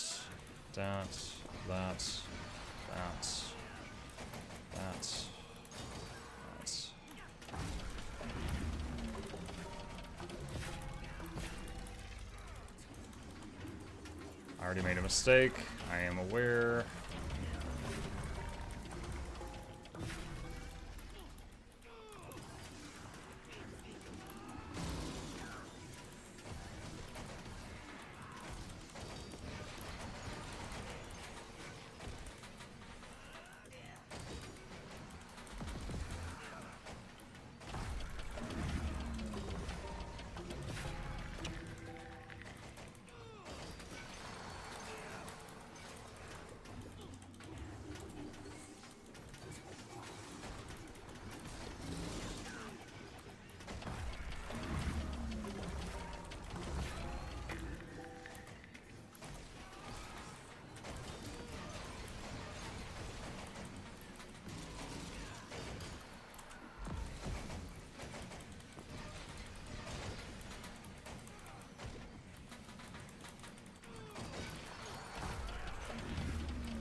Your mistake was not swapping weapons before going continuum split.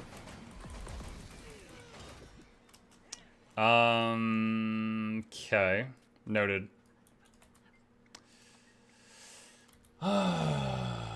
Think I got the basics of the basics.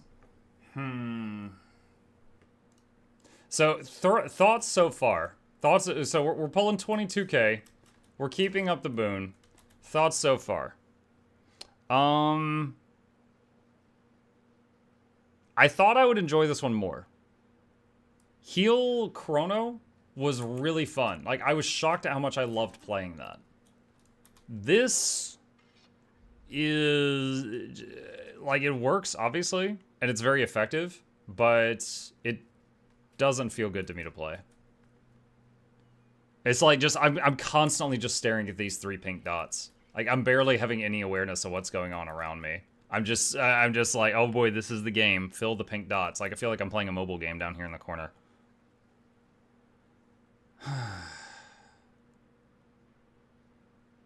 Let's see.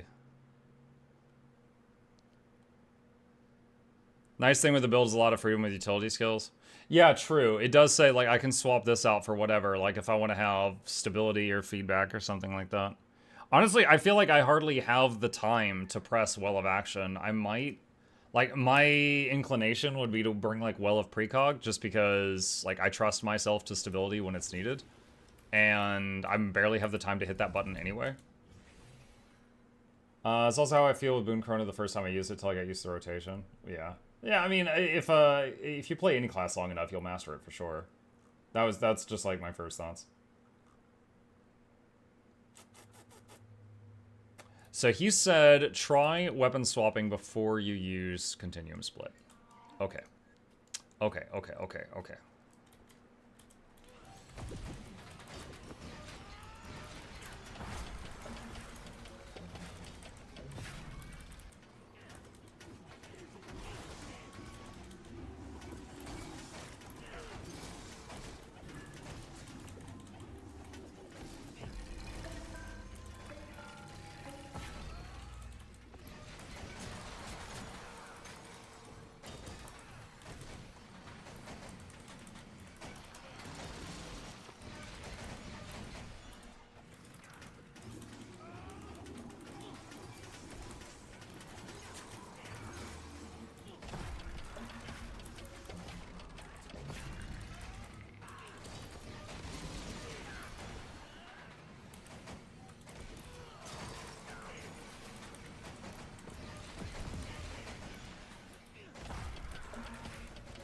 I guess you technically do what I said, but not getting my meaning.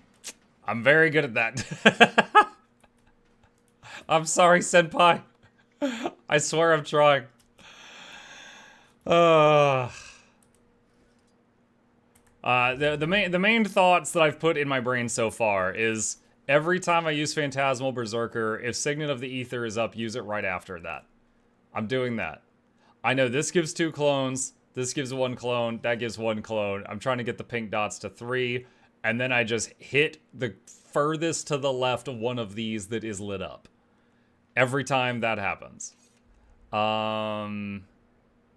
Let's see, we've got a block and sword. We don't have a block and greatsword. We've got the Well of Precog if I leave that there. Purpose of Continuum Split is to double up Phantasms. What you did was use the Phantasm before going in, not after.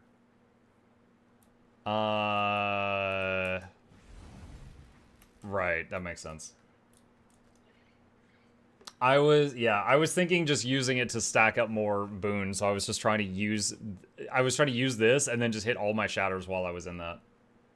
You want to have one of your Phantasms ready to use, then use F5, then Phantasm, and then heal, then Phantasm again.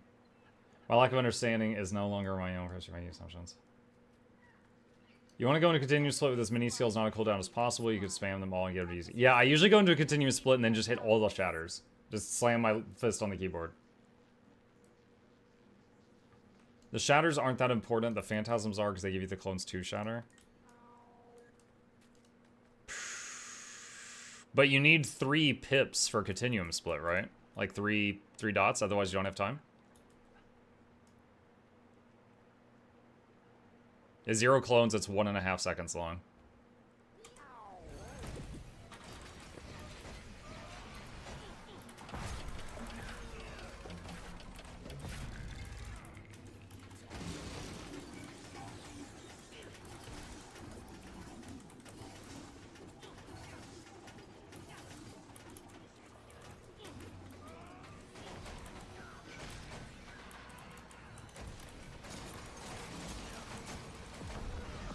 Okay, I think I did it there.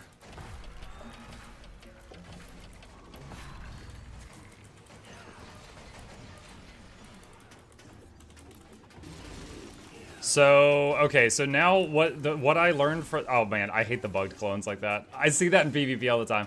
What I learned from that was to use it when I'm going into Greatsword. I think that was the magical words I needed to hear there.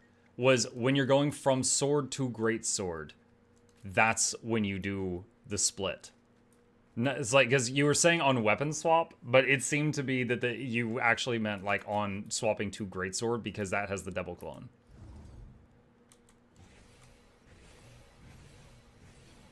Avada Kedavra. You could do it either way. Wouldn't it be less clones if you do it the other way, though?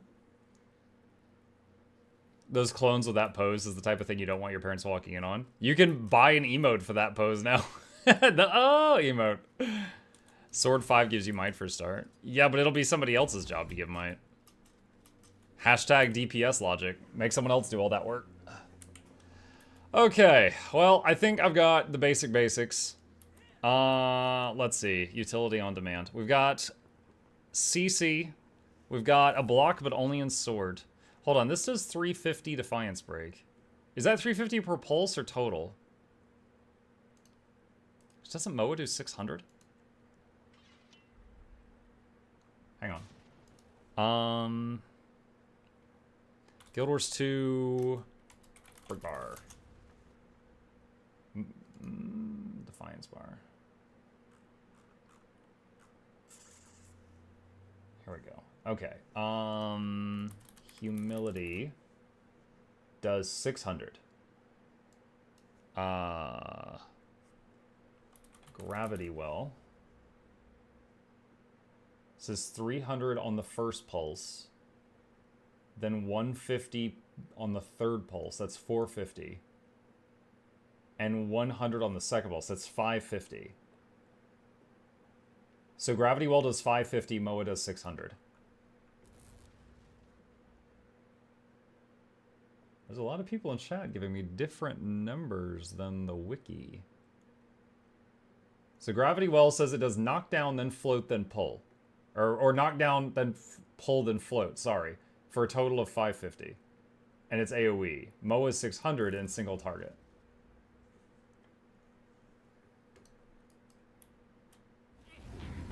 Plus it makes cool noises. Moa is faster than Gravity. True, if you need it. Gravity's also easier to aim.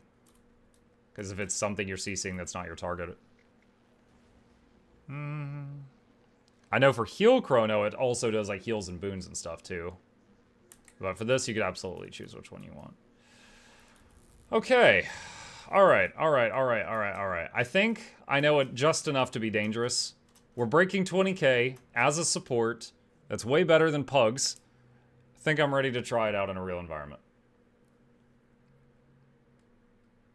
Gravity can cause problems when you don't want to pull.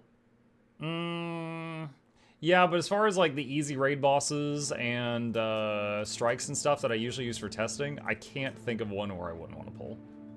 I can't think of one where that'd be bad. Also, what about damage? 600, 1200. Moa doesn't do any actual damage. It's just break bar damage. They both have the same cooldown. Okay. Alright. Let's see. To the Wizard's Tower.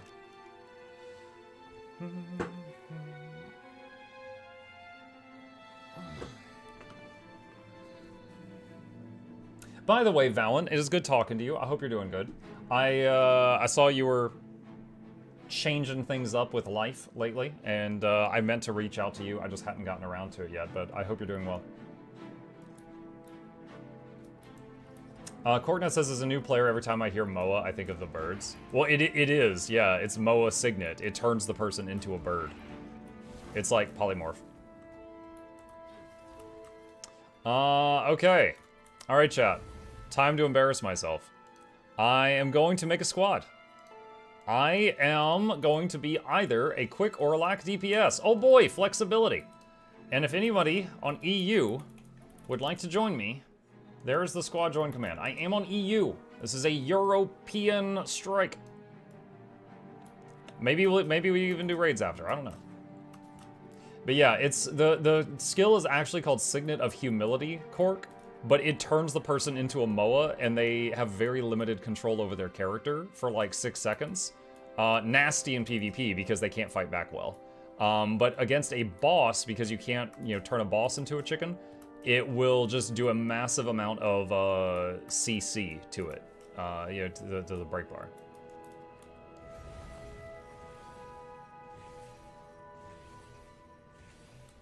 Yes. Ew. Okay, we got 10. If you heal or boons, please say.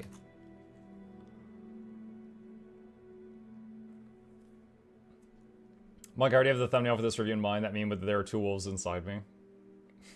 One is a lack, one is quick.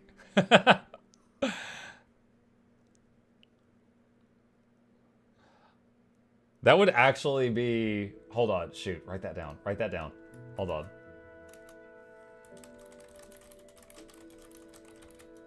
There are two wolves inside you. One is Chrono. One is quick. One is a lack. You are Chrono. Let's see.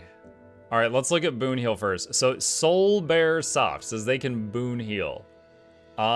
Soul Bear, if you can do boon heal, tell me which boon, and then I'll do the other one, and I'll pair with you. Okay, and then I can both. Okay, you're a lack. You're a lack. I'll be quick. All right. Mega.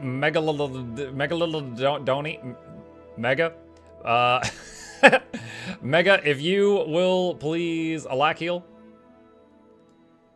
Words. And your friendly thief, if you will please quick DPS. I wish there was an automated system for this. I hate this part. All right. And then I'll assign the DPS in just a second. Okay. Daily strikes. Temple of Faber. There we go. I trust the thief. They seem friendly. To the people in my group, if you want it, this is not required. I am joining the commander channel of my Discord if you want to hear me without any delay. But if you don't think you need it, that's fine. Let's see, I don't need Well of Precog for this.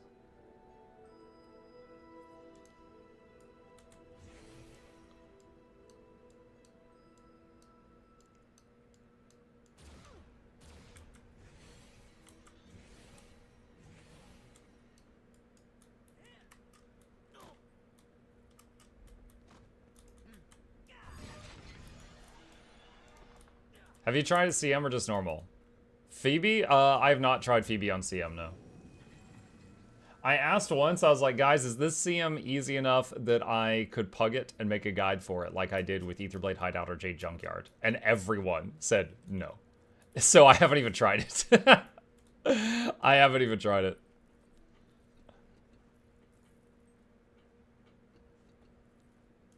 Okay. Cheap food, if you're a cheapskate.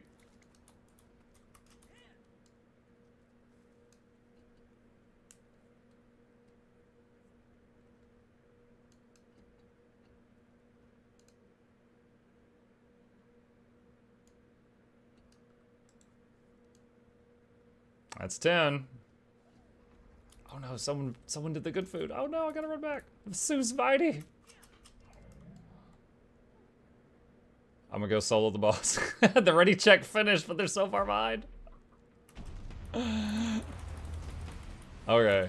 Chat, we have a problem. I forgot everything. What do I do?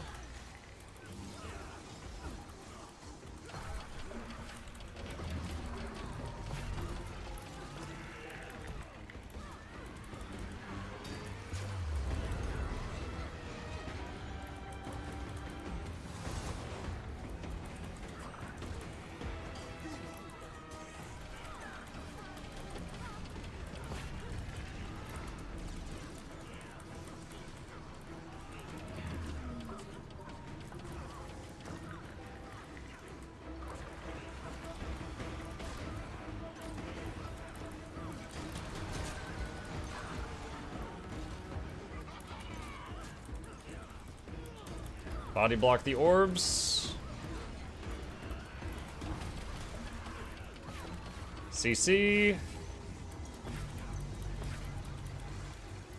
Okay, hit rage. Body block the orb if you can reach it.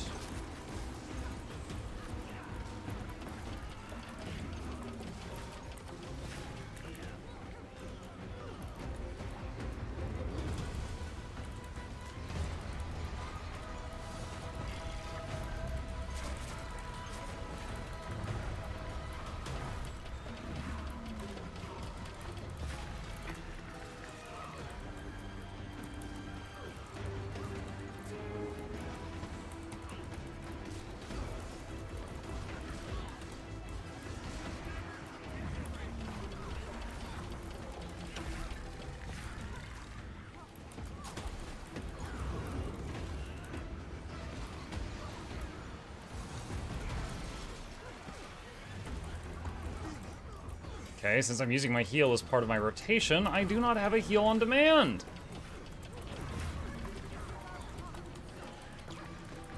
Feels bad.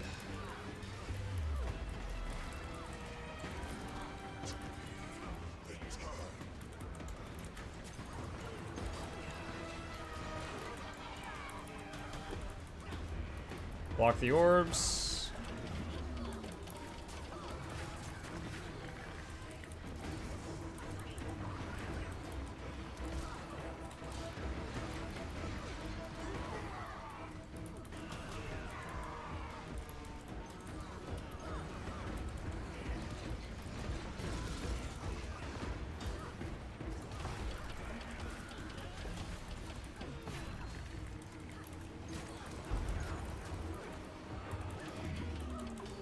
CC.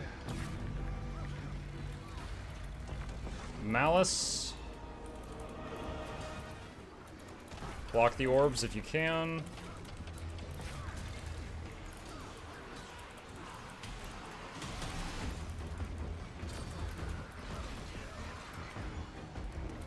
Despair.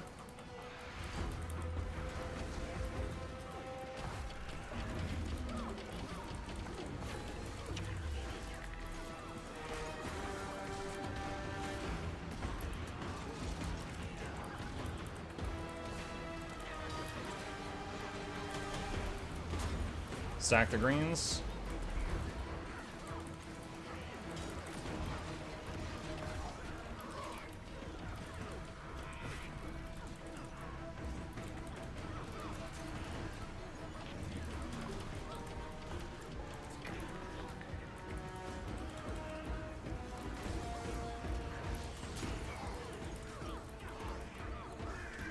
Block the orbs.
CC.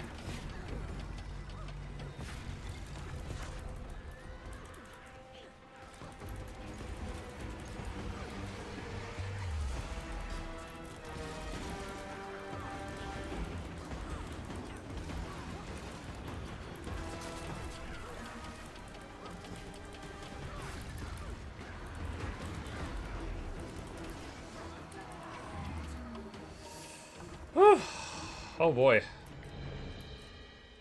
Alright, what did I do by the end of that? 18k. A little bit less than the 21k I did in the testing room, but still, first fight, 18k. Pretty sure I kept the boons up. Alright, on to the next one.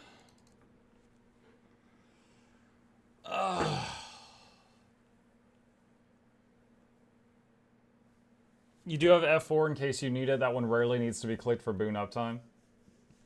Yeah, F4 is a few seconds of invulnerability, which can help, but it's definitely not the same comfort zone as having the ability to refill your health bar.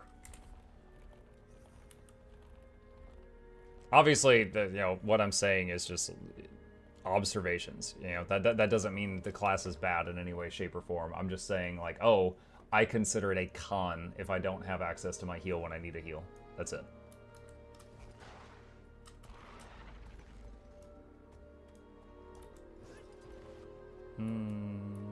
Yeah, how long is distortion? 1 second per clone.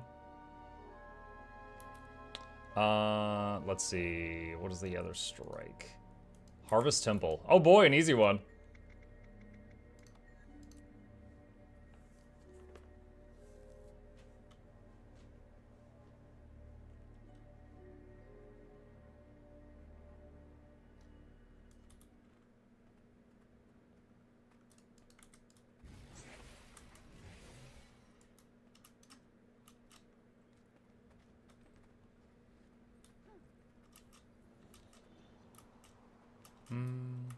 Should I take M? M. What? McDonald's? Mass Invis. Buddy, I don't even know that strategy, so probably not.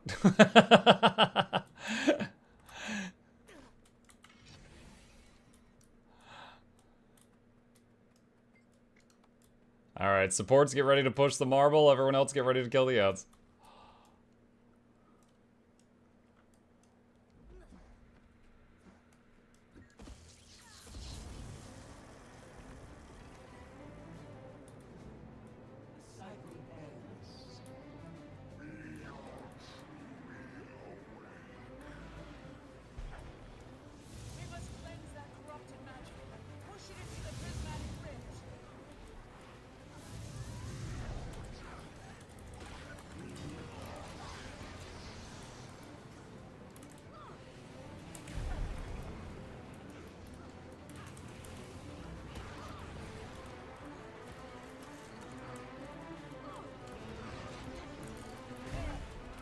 CC.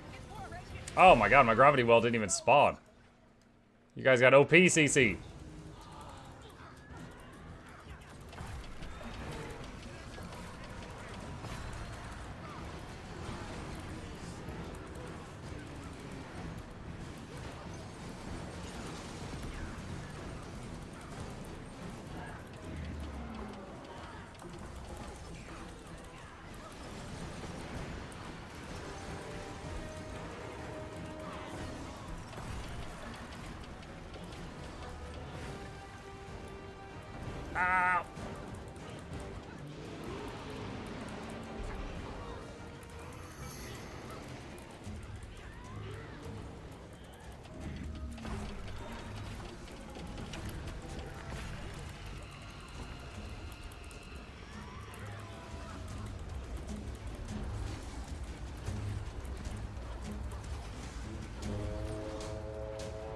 I should have run earlier.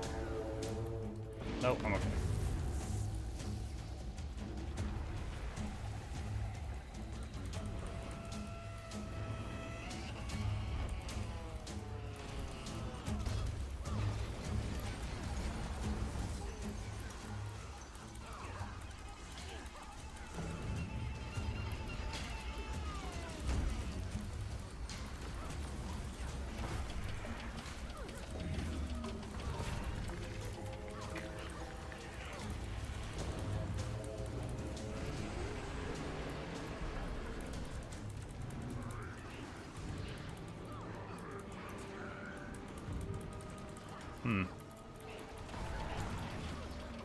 Kinda wish I brought precog in this moment.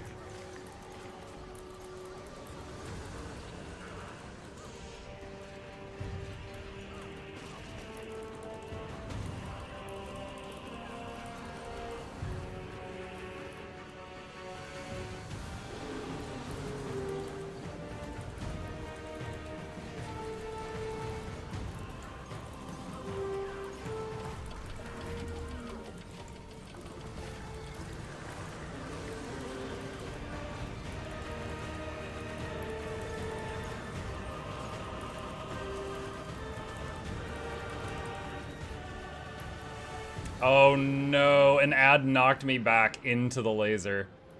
Thank you for the res. That was unfortunate.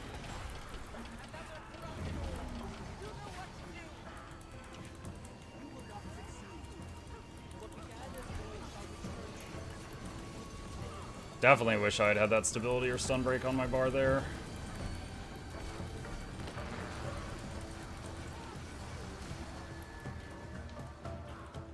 Watch out for the death juice.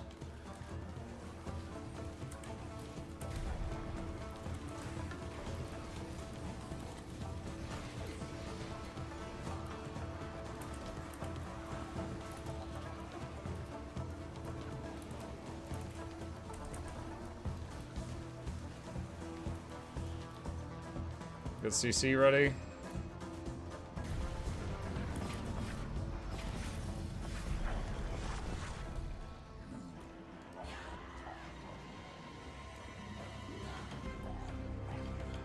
Wizard Dennis. Yeah, sure, I'm not busy.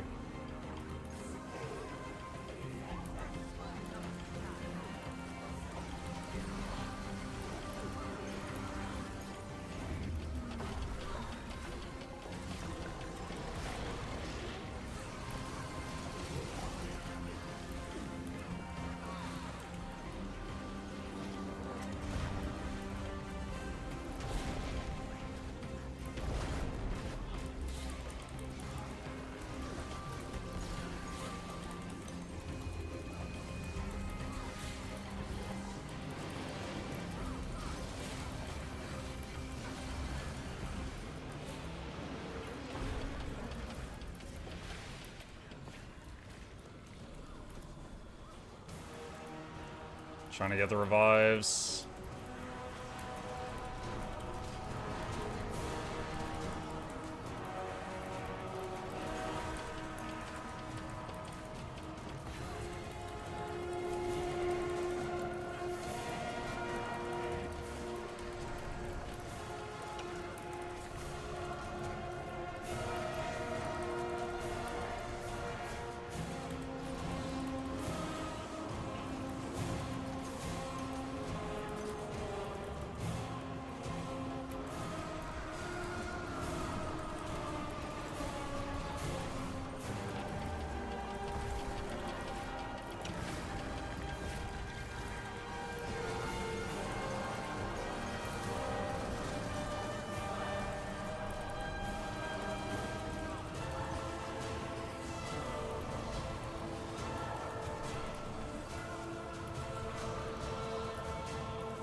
Salt spray.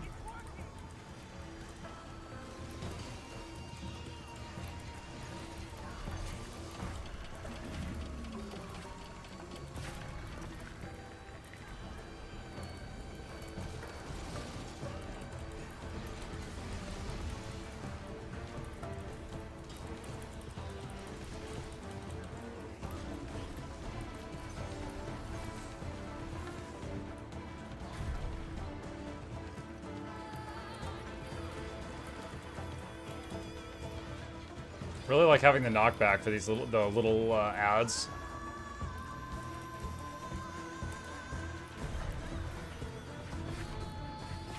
CC.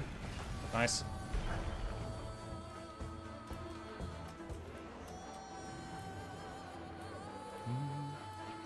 At Mukluk, I just want to say I really like your guide videos, official view, legendaries. Thank you. You're very welcome, Gary on. Thank you for the kind words.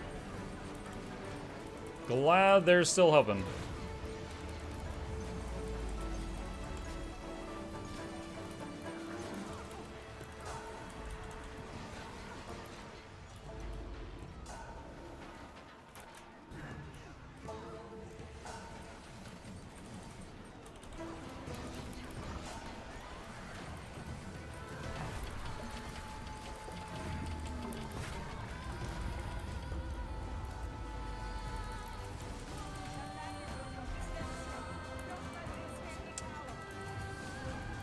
I could have brought feedback for this, and I failed to do so, so that's a lesson learned.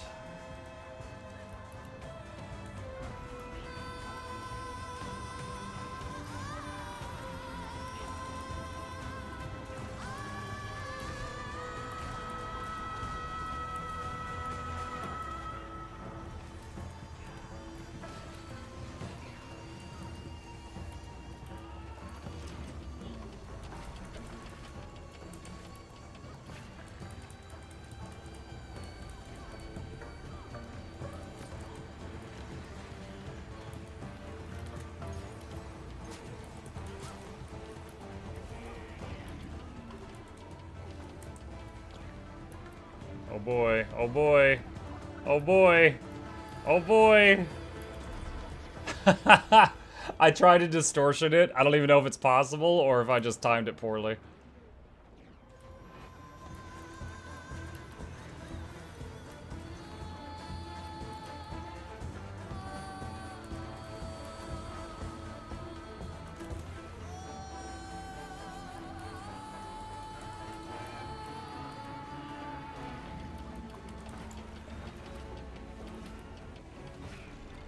What? What? Something just hit me for 18,000. I saw the number. I don't even know what. I don't know if it was the orb or the ad. Dude, EU, what are you doing? If the orb's moving away from you, stop hitting it! You can blink to avoid the shockwave. I don't have blink. Right, I don't have blink right now.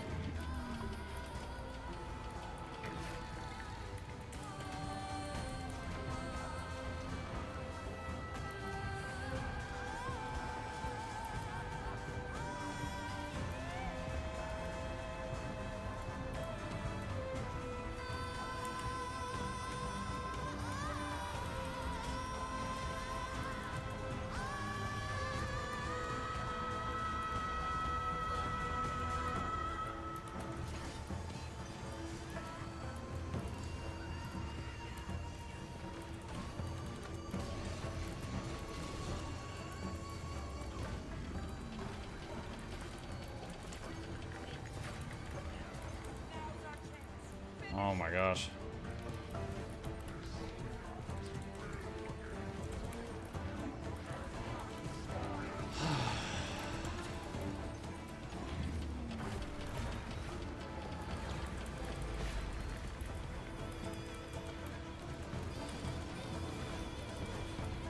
Oh no. No! Get away from me! In the kindest possible way, get away.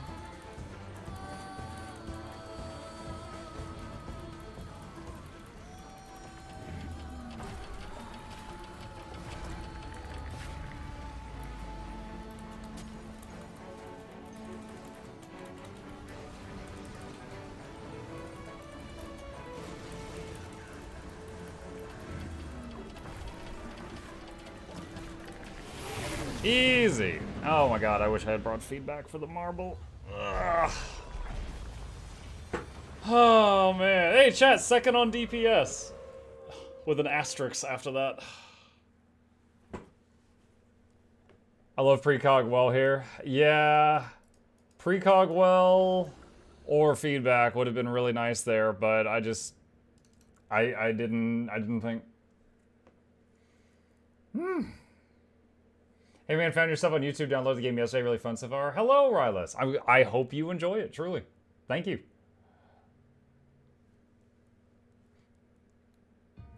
Yeah, I'm still trying to, like, use all my brain power on just the basic rotation, and I'm not considering all the things I could be bringing other tools for at this point in time.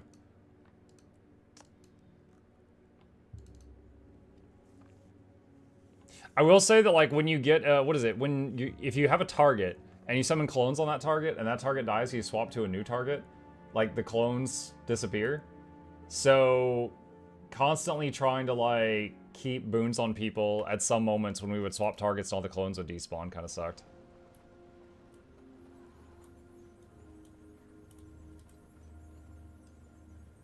Feedback would be nice, but wouldn't have made a difference here right now.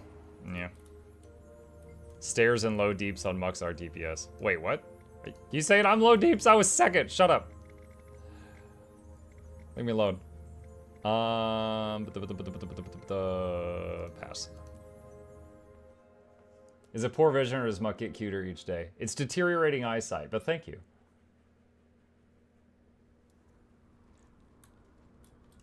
Does feedback work on it? Do you mean like does it stop the bullets coming out of the bubble? Yes. Does it reflect them all into the bubble and kill it? No, I don't think so. I think it just stops it. Commander, heard you're headed back into the pass.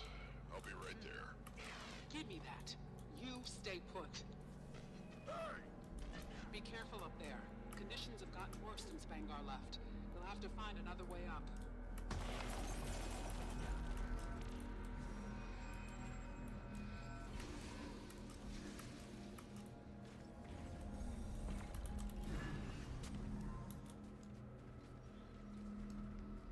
I was playing my DPS was low, not yours. Oh, okay.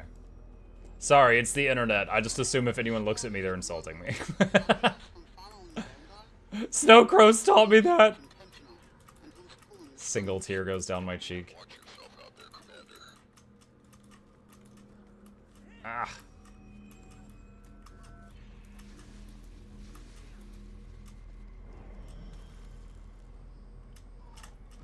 Well, that was awful.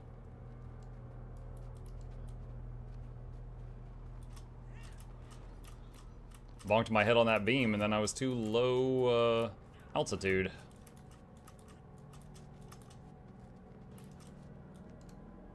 Earning full assassin gear on Chrono. No, I used a guide that Valen and or Guild Jin made, and it's like half assassins, half berserkers. I just copied that. I don't know enough about it to make my own decision. Oh, what are you guys doing? What have you done?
Stability's up on my group.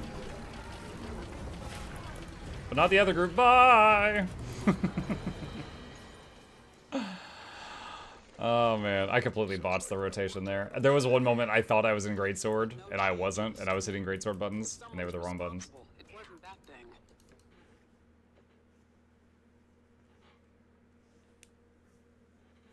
Since when does this boss have those platforms to stand on? Who in the what now?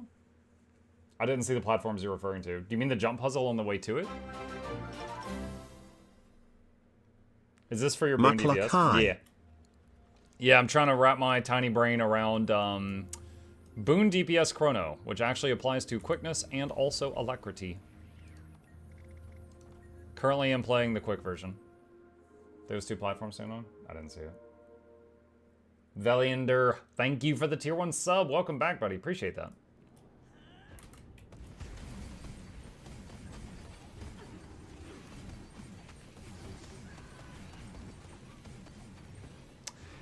Does Greatsword auto attack on Mesmer have Pierce?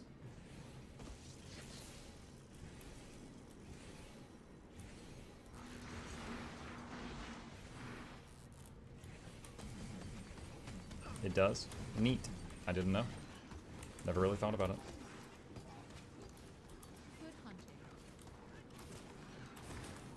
You target the furthest one? Yeah, it was pretty standard. It's like a druid staff.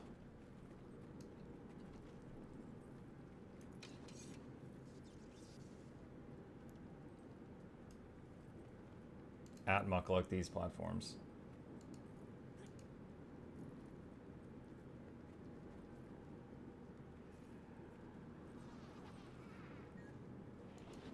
I don't see the platforms in that clip.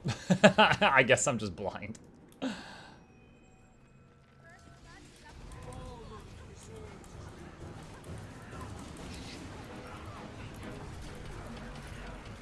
You're already running Arc, why not Boon Table? I had Boon Table installed. I think it broke one day, and I need to fix it. You know how Arc can be.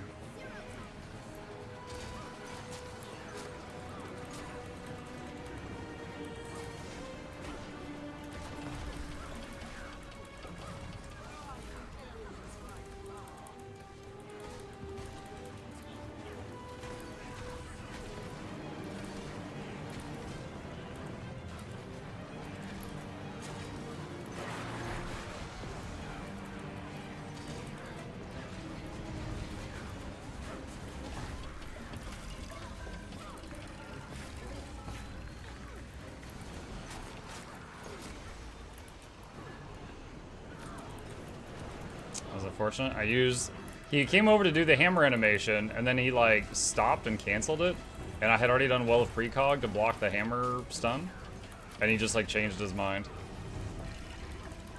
And then he did it again, like, a minute later after delay. And I didn't have well with precog anymore, so I got knocked down. Did 19.4k on that one. But that was double targets, that's not great.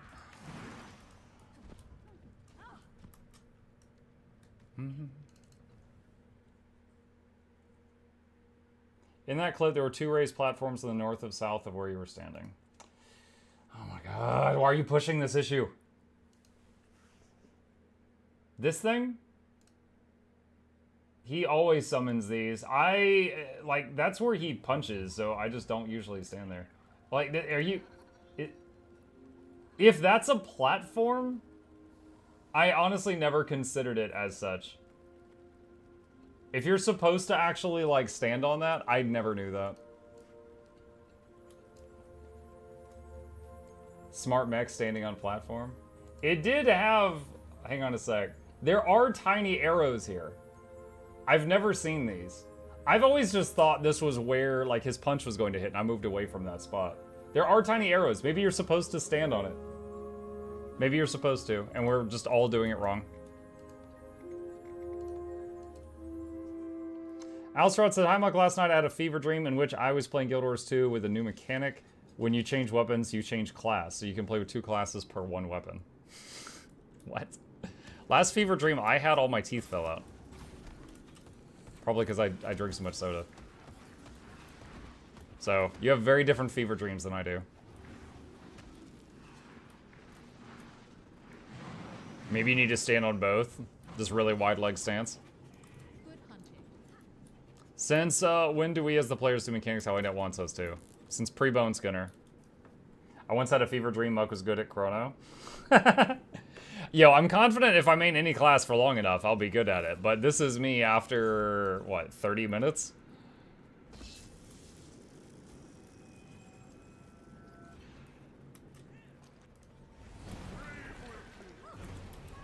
No.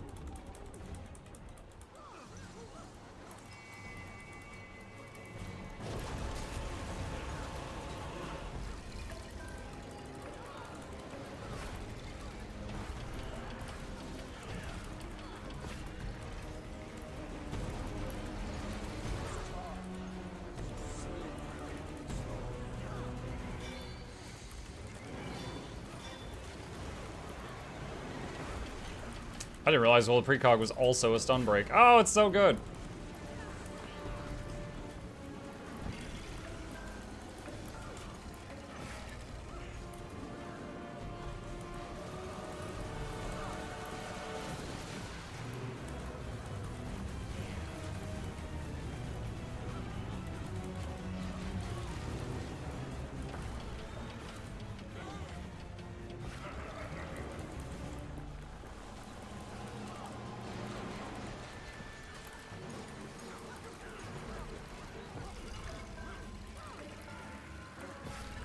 Oh, I just butchered my rotation.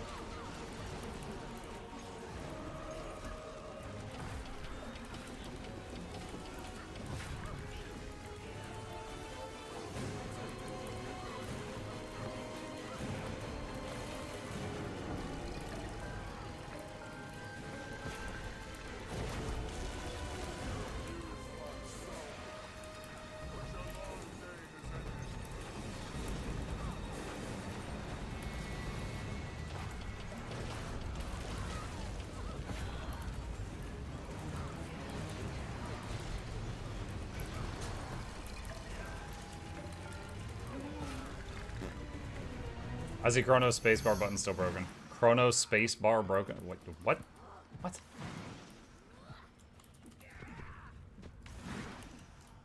I will say, playing this, because it's like, I had so much fun playing Heal Chrono.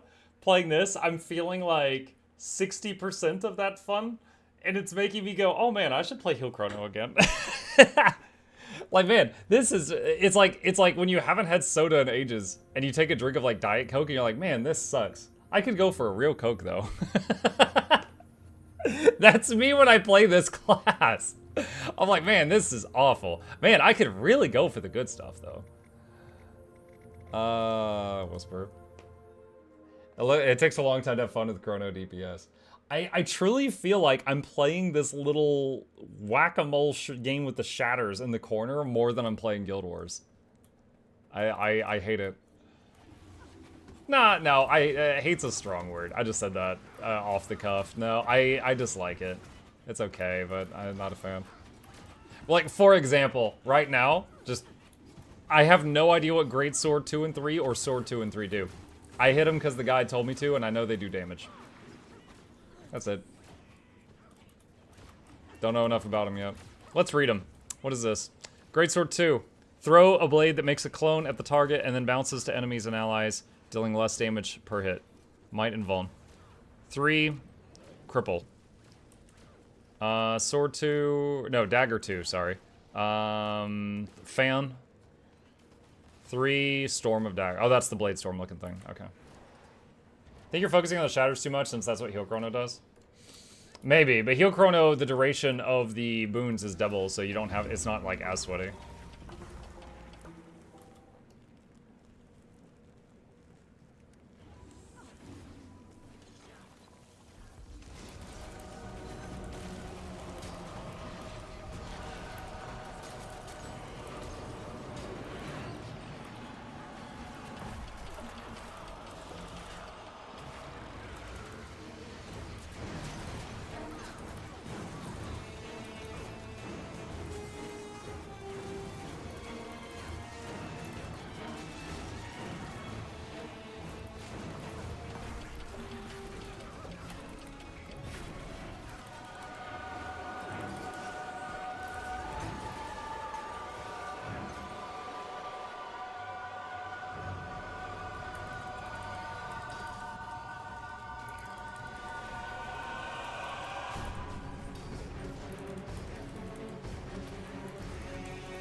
Watch the chains.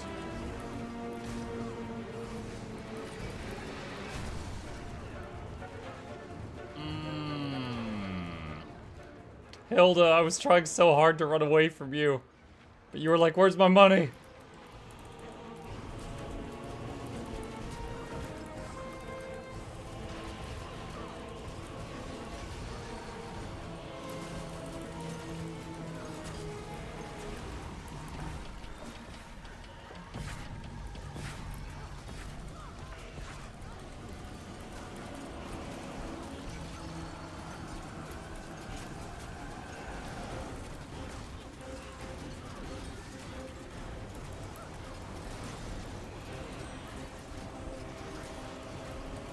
Wait, did he just port into the chain?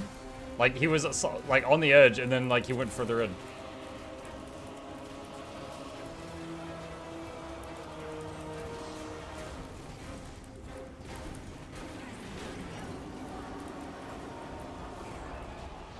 Wow. I went downstate from the green circle. There just wasn't enough people in it. Thank you for the revive.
That was a that was a sweaty Freynier.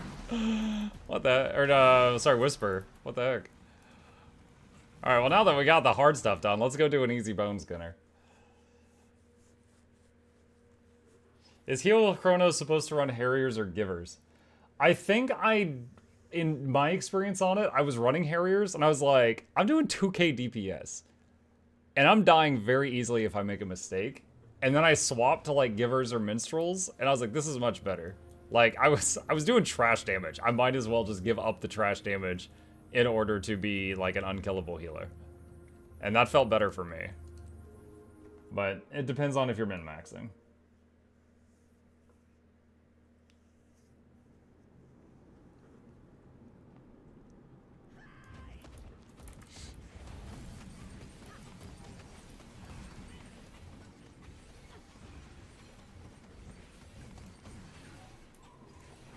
If you yes, of course. If you're in a raid that requires a tank, which is like 0.1% of the content in the game, but if you're doing that and you don't want to be the tank, then you need to not have the most toughness. So that is a factor there. Being unkillable allows you more freedom to do your role better anyway. I agree. I'm of the mindset that if you've got a decent healer that is unkillable, the group is going to have a much higher chance of success. Because it allows the healer to do things like, run into the fire to get Billy up who stood in it, things like that.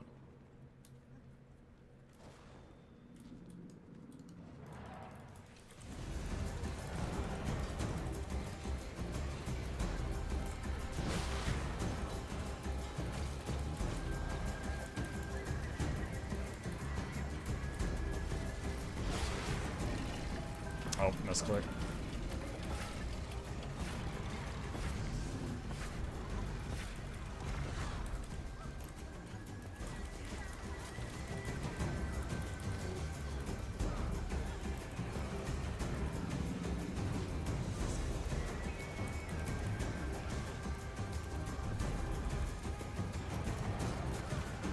Haha, continuum split. Oh no.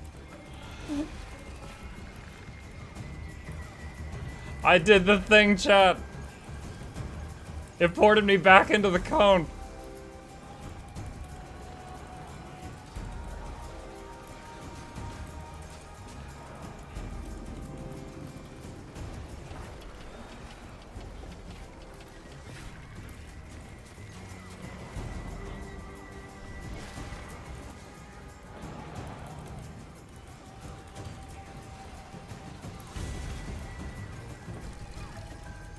Pulsing A just a little bit just to give us a break.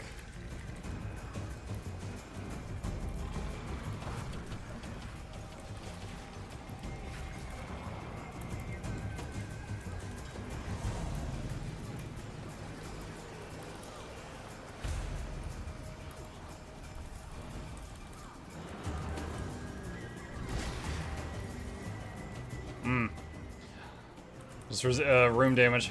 I was even holding my block up to see if it would help me live longer. It did not.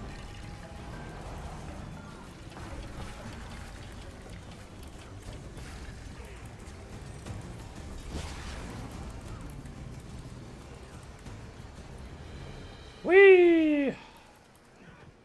Sword 4 is a really good block. It's a block evade. Didn't help me there, buddy. When I went downstate there, I was low health, I was in the bubble, but just the healers are overwhelmed, and I was holding the block up. It just did nothing for the AoE damage.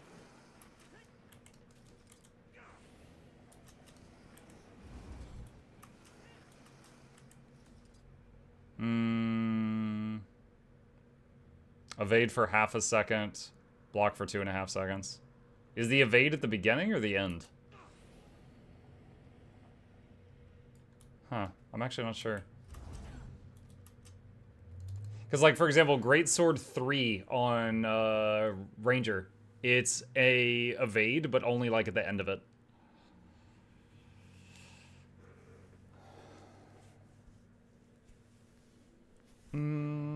Okay.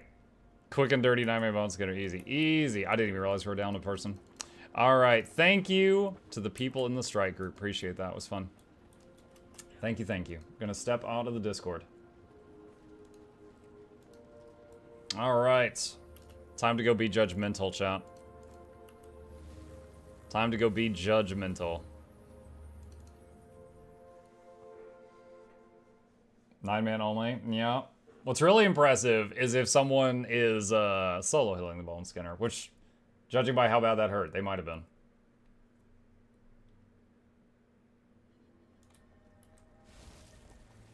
Are you doing a lack or quick now? During that, I was doing quickness. Unless your lack was 100%, then I was doing that.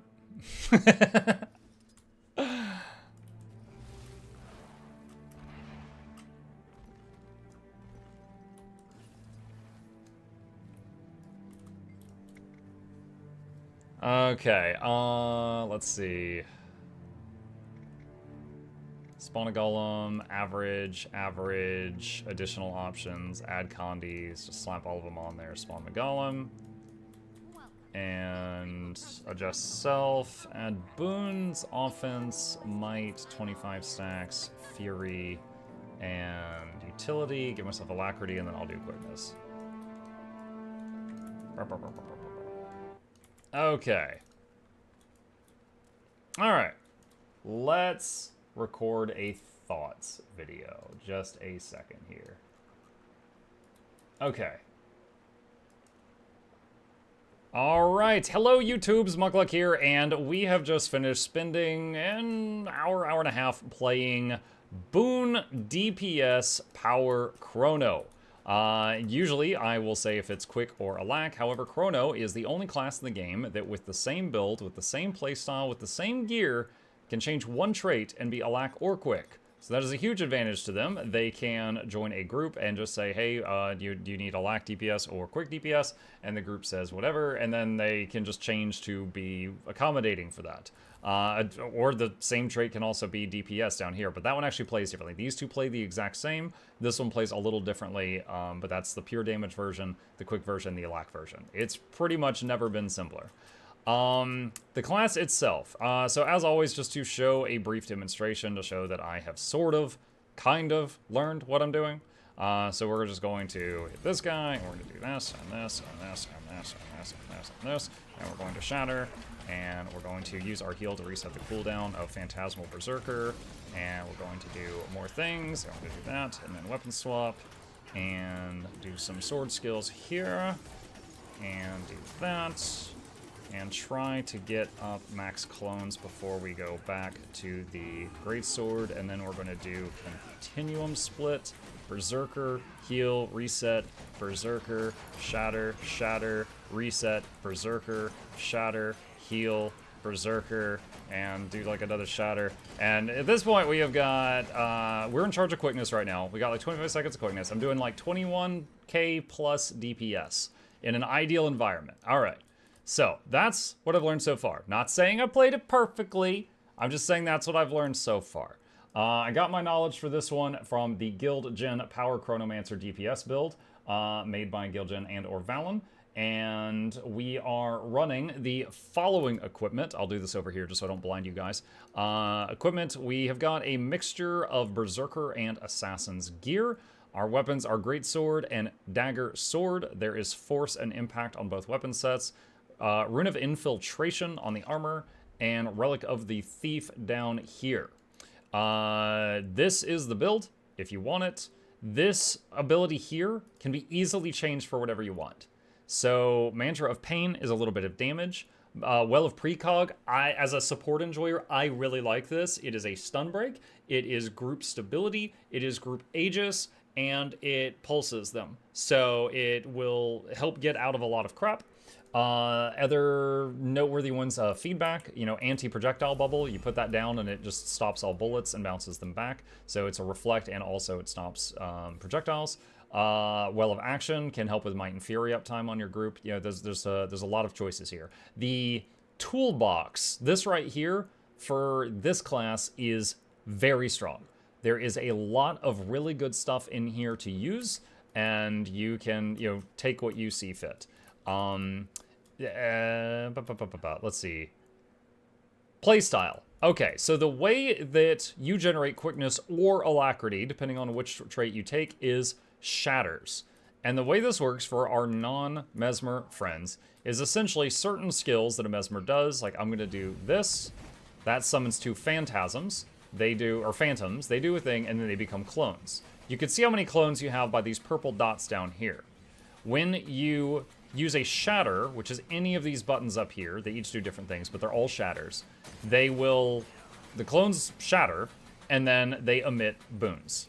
So if I do some stuff here to spawn the max number of clones, I'm going to do that, and then 1, 2, 3, and then shatter, and then we have boons for a while, and there's the quickness right there. So the entire setup for keeping boons up is generating phantoms that turn into clones that you then shatter to generate the boons, repeating. That is how you generate the clones. As far as doing damage, because the role of this job is to generate boons first and then do damage second, and I was doing 21k in a perfect scenario, you are basically using Greatsword 2 and 3 and Sword 2 and 3, or sorry, Dagger 2 and 3 off cooldown. Pretty easy to remember. You don't even have to read the moves if you don't want to. I'd recommend you do, but it's pretty easy to remember. Additionally, Well of Calamity is damage, and Phantasmal Disenchanter helps summon phantasms. So the DPS thing that you're doing after you are generating your boons is super simple. Is you whack-a-mole the 2 and the 3 button no matter what weapon you're on, and you whack-a-mole the Well of Calamity. That's pretty much it.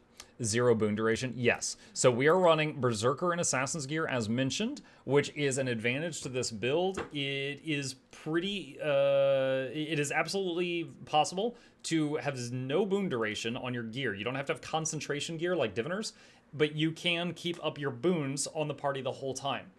So that allows you to use more DPS-oriented equipment and get away with that. I will say that the last time I played Chrono was Heal Chrono. And this is, DPS boon Chrono. Heal Chrono, each time I provided boons, because I had concentration gear, lasted twice as long as this. So for me, coming from Heal Chrono, this felt sweaty. Like I was stressing for a while, and I had to do the rotation quite a few times with people in chat giving me pointers before I was able to keep the boons up. It was not nearly as simple as some other classes. I'm not going to say it was insanely complicated, but there are many classes that are much easier than this at keeping up the boons. Because, like I said, I would do Phantasmal Berserker that gives me 2 clones, then Phantasmal Disenchanter that gives me 1 clone, and that's going to be a total of 3, and then I can shatter that, and then I can use my heal to reset the cooldown of Phantasmal Berserker, use it again, which is going to summon 2 more clones, use Disenchanter again, which is going to summon 1 more clone, then use the F2 because the F1's off cooldown to do another shatter, weapon swap, and use the Sword 5 to make another clone, spam the 2 and the 3 because that's off cooldown. We could throw a well just because we got free time. We got 3 dots, we're going to use Split Second, then we're going to use the Phantasmal Swordsman again, weapon swap back to... That's just the shattering. That crap is just keeping the boons up. There's a lot going on there. It is not something that it's like I did Quick Deadeye recently, and that was just like, oh yeah, you hit F2 every time it lights up, and then these buttons also make your F2 light up. That's the boons. It's not that simple. So I will say, as I was playing this, we went and did the daily strike missions and stuff like that, and I honestly felt more like I was playing a mobile game down here in the corner. With that sounds so bad to say. I was playing a mobile game down here in the corner with this more than I was interacting with the environment. Now, if I played this a lot more, I'm sure I would get better and I would be able to do it without thinking about it. But I was having to devote both of the wrinkles in my brain to keeping up with shatters in order to do that. And I think on maybe the best of the strike mission fights that we did, I did maybe 17k DPS. Still really good compared to your average pug. But it could have been much better, right? It could have been much better. Let's see. Is there anything else to go over? Once again, they got a very strong toolbox, and you do have flexible utility slots that you can change stuff depending on the fight. You can bring stability, you can bring Aegis, you can bring Reflect, you can bring Projectile Hate, you can bring a Blink if you need more movement. There's a lot of cool stuff here. You can be the Alack provider or the Quickness provider with the same gear and knowledge. You just swap on the fly and do the same exact gameplay style.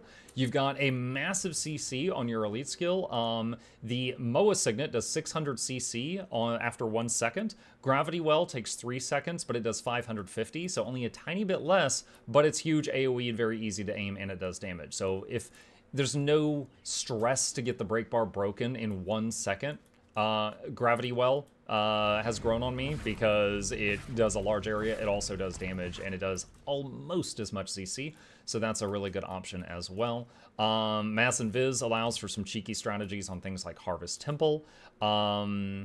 What are some other stuff? Oh, another trick that I was taught by someone in chat is if someone is downstate and they're standing in fire, you can use Distortion to go invulnerable for a few seconds to try to get that revive off to save them. That was a pretty cool thing. Overall, as far as my own personal enjoyment of it, this kind of reminds me of when I tried Healbrand, and I was just not good at, like, in the few hours I spent playing it, by the end of it, I was still bad.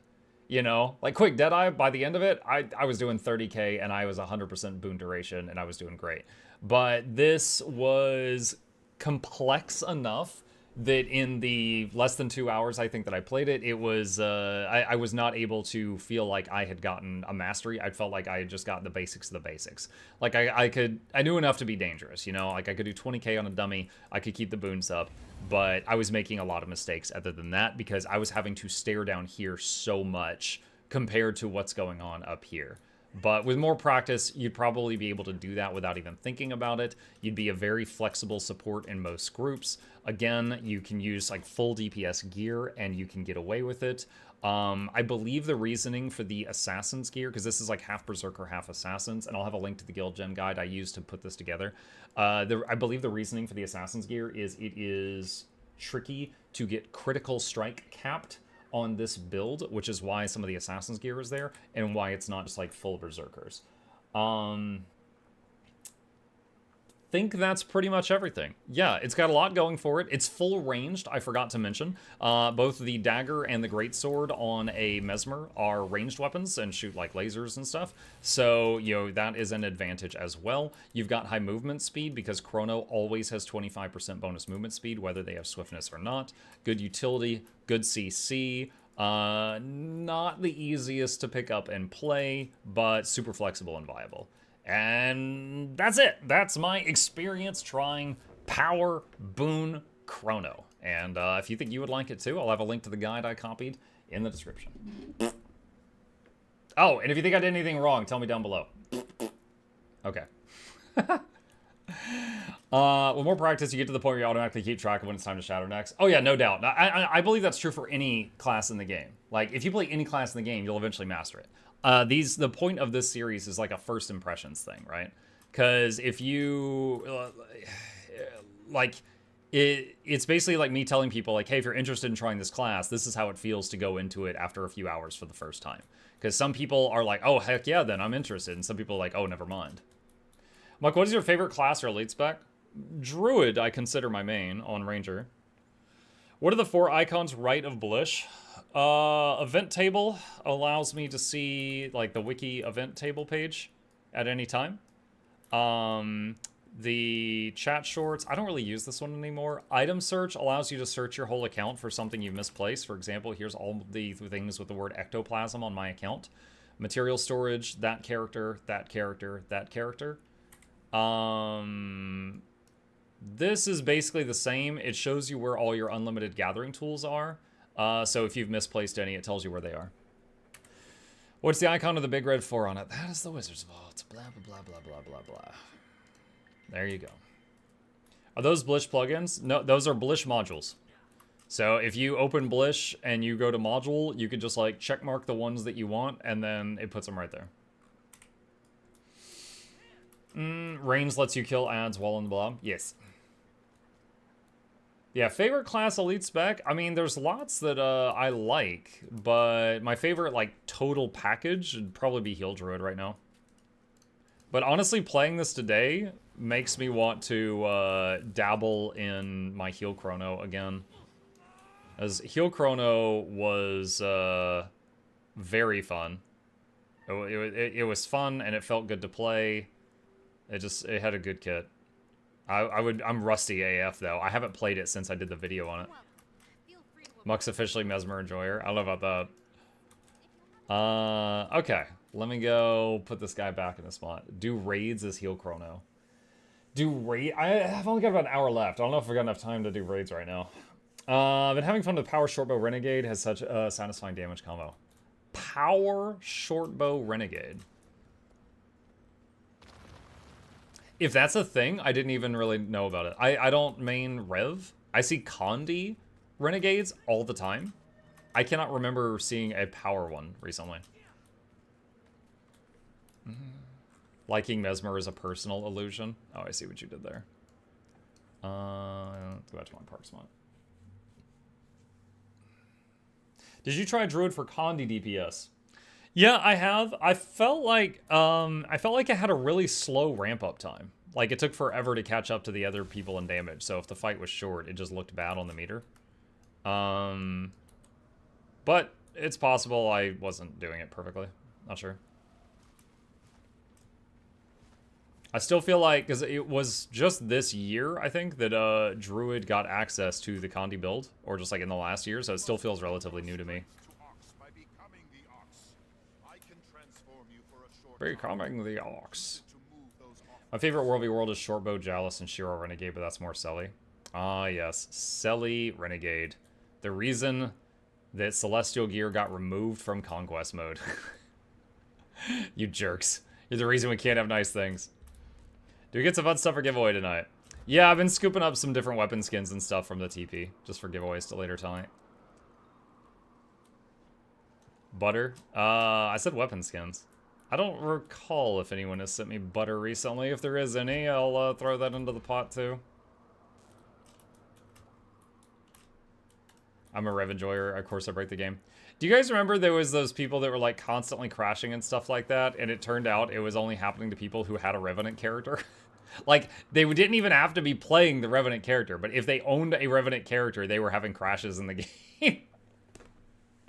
And it was like they had to log into the character and change their underwater skills to fix it.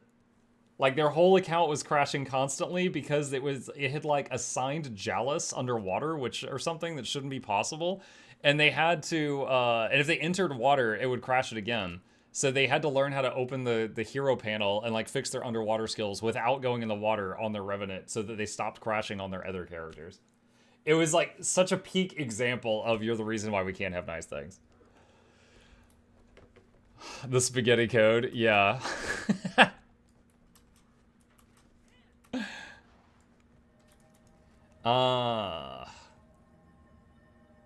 Was thinking about buying Death Must Die. Couldn't watch yesterday. How was your first impression? Death Must Die was pretty fun. It was a fun little game. So for anyone who didn't see me play that, it's okay. If you combine Vampire Survivors with Diablo, you get Halls of Torment. If you combine Halls of Torment with Hades, you get Death Must Die. So, yeah, it looks like Vampire Survivors, but it's got inventory management like Diablo. And then, you also meet gods that help you, like Hades, and you make choices. So, I'll say I enjoyed it. I'm like 3 hours into Death Must Die right now. But, I have been enjoying it so far. I just unlocked the 5th character. So I haven't gotten to try it yet. I'm going to probably try her later on. Dude, Flute went nuts when this guy came on screen for the first time. Flute Girl's like, oh, why is he so hot? Oh, that's the lightning god. That's the winner lady. Muck, you had a great reaction to winner too. I don't even remember what my reaction to winner was. Yeah, it was a pretty fun little game. And it's $7 if anyone's interested. Yeah, I've played this for a few hours. I'm going to be playing some more of it. I'm not done with it yet. You stopped and stared for a minute. I don't know what you did. It's probably the thigh highs. Those are dangerous. Has anyone else gotten into the playtest for Hades 2? No, I have not. Interested, though. Hey, gamers. Hi, Zess. What's up? What did I miss? Nothing. We just did Chrono boon support testing. And at this point, just chilling. Just chilling. I've checked off the things I wanted to do for this stream, and we're just having fun right now. Still trying to not die every 5 minutes and no rest for the wicked. I cleared the early access content other than the Endless Dungeon thing in No Rest for the Wicked using the terrible keyboard controls. Chat, let me tell you guys about keyboard controls. In this game, you can't rebind things, alright? weapon swap is, I believe it was Z. It was a Z and X, or is it something else? Your dodge was spacebar. Your block is left control, and your parry, the thing that you have to hit within a split-second timing, is pushing in your mouse wheel. That's the default controls for that game. Now, I don't mind games with bad controls as long as I can change them. The problem is that game currently does not allow you to rebind controls. And it has bad controls. And I managed to clear it with those controls. Oh my god. It was rough. It's like playing Dark Souls with weights on. Will you test out DPS ever? Maybe. Maybe. The thing is, like, it's important to point out, though, that with the testing that I'm doing, like, if it, like, Weaver, okay? Weaver has probably got some incredibly complicated rotation. And when I test stuff out, I usually play the thing for, like, one session, you know, like 5 hours or less. And so if I can't master it in that amount of time, my review is like, this is hard to learn. You know, it's my review is not really giving you any new breaking information. It's just like, yeah, this was tough. This is tough, you guys. Are you kidding me? There's some LI Weaver builds out there. I like LI Fire Tempest. Just can't fire the whole time. 30k DPS. Just 80 stacks of burning. Dear God's Weaver, I was an art major for a reason. I can't play anything like that. Are you uploading the podcast tomorrow? Yeah, I can give you the link right now, though. Because I had to finish processing the video, and it is done. So I can give you the link right now.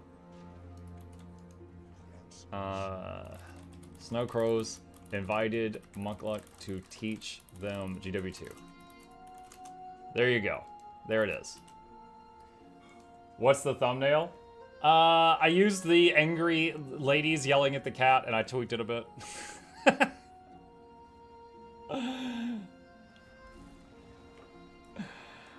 Muck, do trib mode. No! No, dude, every blade of grass wants to kill you in trib mode. You're out of your damn mind. I think you have playing some more Guild Wars 2, but I just can't bear it. Log in, play 2 hours, and want to turn it off. Maybe the game's not for me. Hey, Elmaris, if the game's not for you, that is totally okay. If you need any help or got any questions, I encourage you to ask, because we would love to answer that. But not every game is for every person. For example, I look at NASCAR. I'm like, oh, they're making a left turn. That's my favorite part. I think that is the dumbest sport in the world. It's a bunch of cars wasting gasoline, metal, and rubber, and just burning away resources of the planet and driving in circles. Incredibly stupid. But some people really like it. What does Mukluk mean? I actually... Hold on a sec. I'm gonna send you a link, Sweet Talker. I have a... Their name is Sweet Talker, by the way. That is a link to how I got the name Mukluk. Time for Q&A session if you have time left. Those are always fun. I usually do those once a month, and usually I've got a big list of questions that need answering. I don't have a list right now, but if you guys have questions, it has in the title that they are welcome. They are welcome. Which boon DPS is auto attack? I haven't played it recently, but I'm pretty sure that quick DPS Harbinger is really, really simple. Like, I'm pretty sure they just, like, omit the quickness, and they just unga-bunga a few buttons. I think that one is super Their simple. Wind Shark gifted a tier 1 sub to Lord_Hizen. They have Hizen. given 142 gift subs in the Hizen. channel. What's up, Hizen? I hope you're doing good. Is Herald valid? I haven't hopped to go for a hot minute. Oh, absolutely. Absolutely, Jack. Yeah. So I actually did my trying out of Herald just the other day, Jack. And it is still extremely good and viable, flexible if you know how to play it, stuff like that.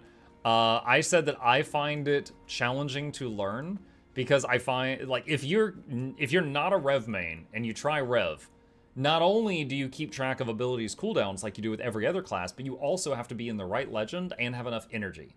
It's like, oh, do you want to use your heal? Do you have enough energy? No. No heal for you, bye-bye now. You know, you die. Yeah, stuff like that. So that was like a whole just layer of extra hoops I had to jump through while, you know, learning the class. But is it viable? Like, it's a great teammate. I just don't want to play it. Sick, I'll have to watch it. Yeah, it was either last night's VOD or the night before. It's not a YouTube video yet. It's in Noxxi's inbox. Have you seen the game The Last Flame? No, I have not seen that. I have not. Hi. Thank you. Is it already salted? I appreciate. Have you seen the game Slime Rancher 2? Banana, yeah, I played Slime Rancher for you. Why are you badgering me about the second one now? Have you played the Beginner's Guide? No, I have not. Do you know what my kid recommended to me the other day? Hold on, do I still have this open? Is it Kinetopet? All right, my kid likes watching Game Theory. Hey, thank you. My kid likes watching Game Theory, and Game Theory does lots of theories about like Five Nights at Freddy's and stuff like that. And he watched a theory video about Kinetopet, and it's supposed to be like a sort of 2-hour-long horror game where this thing that's supposed to be like a spoof of Clippy from Microsoft Word like hacks your desktop. Like he like actually attacks your desktop. And my kid wants me to play this, and it's only 2 hours long, so I've been thinking about it. But yeah. So this is the weirdest thing on my radar right now because of my 11-year-old. What did Lady Luck bring you to fatten you up? It's a dish that we in the family call Mathis Madness because Grandma Mathis made it. And it is... I don't know how well this is going to show up on green screen. Hold on a second. I'm going to try to not do that thing streamers do where they show their food and dump it all over the desk, okay? Alright, there we go. It is ground beef and egg noodles and corn and peas and tomato sauce and cheese. That's it. However, we were out of the seasoning she usually used, so she used chili powder, and she doesn't usually do that. So it's got a bit more kick than I am used to.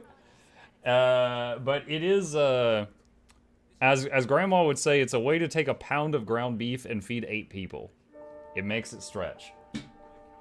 Yeah, and she made this the other night, and so this is leftovers. Chili powder has no kick. Buzzmom, I need you to keep in mind that for my first 20 years of life, I was never given anything spicy. And I'm fine with that. I have 0 tolerance, okay? I eat orange chicken from Panda Express, and I'm like, whew, burning a little bit. Might need a glass of milk. Like, I got no tolerance, like 1 Scoville, all right? That's my limit. What, if you bring both Scovilles, I'm a dead man. All right, I got no tolerance for it. At all. Didn't that poison you yesterday? 2 days ago. But there's still leftovers, so I gotta finish the poison.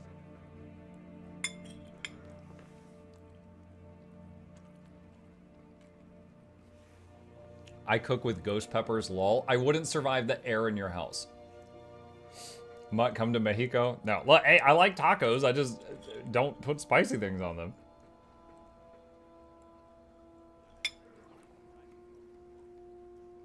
Panda Express orange chicken goes hard. Yes. White person taste buds. You know, Sassy Rebecca, you are excellently named. People say like white people can't handle spicy food. Every redneck I know uses, like, they'll go to a hardware store and buy hot sauce called like Butt Destroyer, like at the checkout counter. Like, dude, I know some, like, they'll just drink this stuff. Like, I don't think that's a fair stereotype. Am I white and can I not handle spice? True. The rednecks, though? If you include them in the equation, that statement doesn't hold up.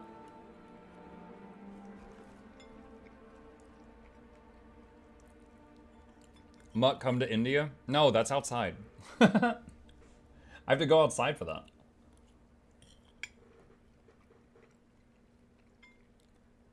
They're barely people. Oh my gosh. It's funny because my family tree, like on one side, it's like all doctors. I kid you not, chat. It's like all doctors. And then the other side is like all rednecks. Like Romeo and Juliet in the South.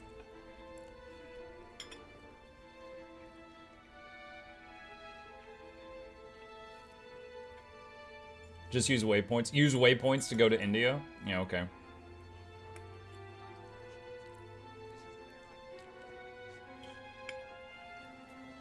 Where Muck and Luck meets. Now, is For Muck and Luck, which one's the redneck, which one's the doctor? A doctor and a redneck make a Muck Luck, apparently. It wasn't meant to be, though. My parents ended up separating a few years ago. I mean, I was already an adult, so it didn't really affect me that much, but I don't see him much.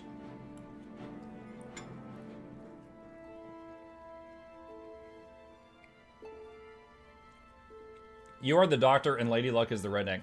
Windshark, we were talking about my family tree. You just implied I'm related to my wife. We're talking about rednecks, not southern Utah. That's a whole different chunk of the world.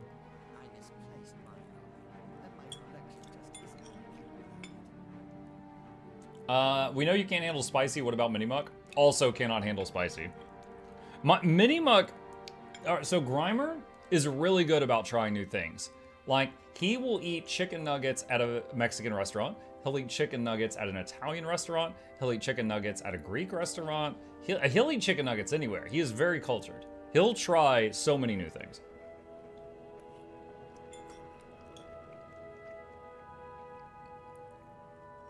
We must train him in the ways of spice. You don't need to. You don't need to. It's just like how, you know, Europe invaded most of the known world for spices and they didn't like any of them, you know? Just think of me like that. I'm good.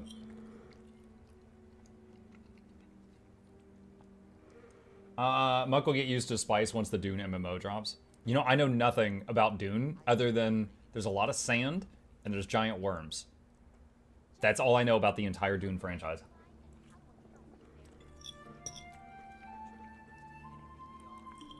We trained Minimuck, not you. Oh yeah, it's too late for me.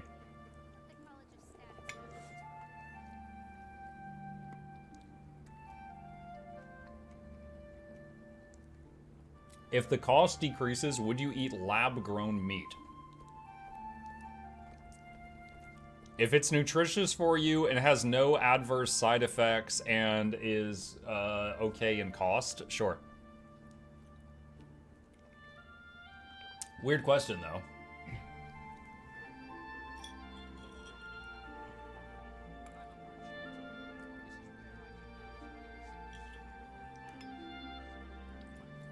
What is there? Let's see. Elmiris on YouTube says, what is there in Guild Wars 2 in terms of progression? What do people do to be engaged and interested in the game? What's up, Elmiris? So for the long answer, I have a video called I just hit level 80, now what do I do? And I think that you would appreciate that. I'm linking it in the chat right now. Chatbot is taking forever. Okay, hold on a second. Let me dig it up because the chat... Oh, there we go. Okay. It doesn't take long to get max level in the game compared to other MMOs. Once you're there, you could work on opening up the world map, and there's like every one of these zones has a story. You could do your personal story, you could do strike missions, or PvP, or World v World, or fractals, or dungeons, or dragon response missions, or raids. Like, there's so many options. The thing is they've never raised the max level in Guild Wars 2, so they have been adding new things to do at max level for 10 years. So there's just so much to do that, honestly, rather than not having enough to do, most people get overwhelmed with how many options there are. So if you feel that way, I'd very much recommend that video that I threw in the chat. They throw a level 80 at you almost? Yeah, it's really quick. And my collection just isn't complete without it. Hey, @Muck, do you have a profession tier list for personal enjoyment? I found fun tier lists for Teapot and Laura, but I'm really curious about what you think. Sort of. I recently did a video where I tried out every healer in the game, and at the end of it, I did like a bunch of mini tier lists. Like, I think these have the best stability access, these have the best Aegis access, and the last column I did was which ones did I like the most. So it's near the end of that YouTube video I just linked, if you're interested in that. And I'm currently working my way through the DPS supports, and then I'll do another similar video once I have tried them all. We just tried Chrono a few minutes ago.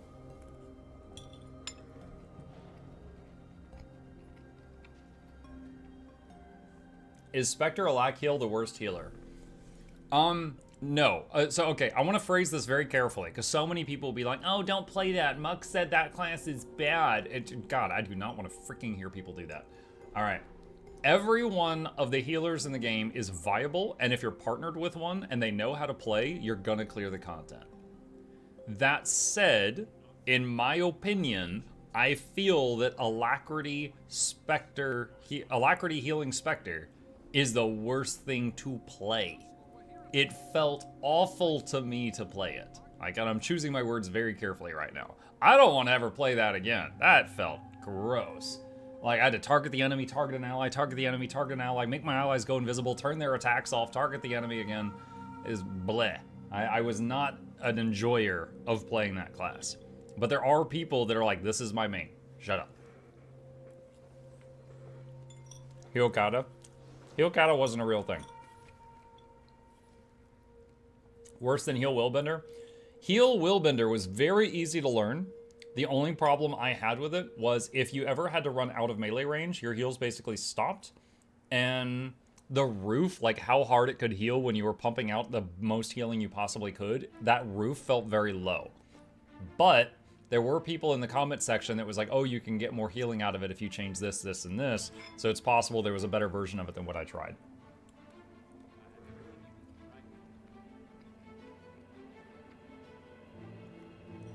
And that's another thing.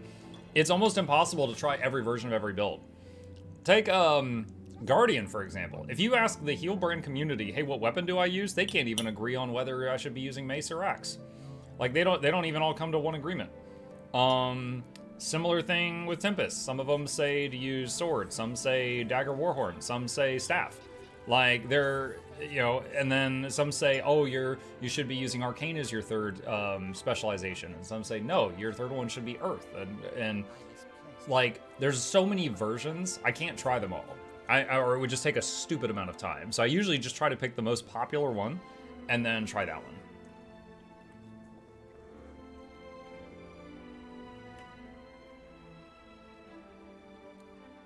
Only NGs agree on Shortbow being bad. I know they nerfed it in World v World because I think it was good there, but I really don't like the feel of it in PvE. Oh. Whoa.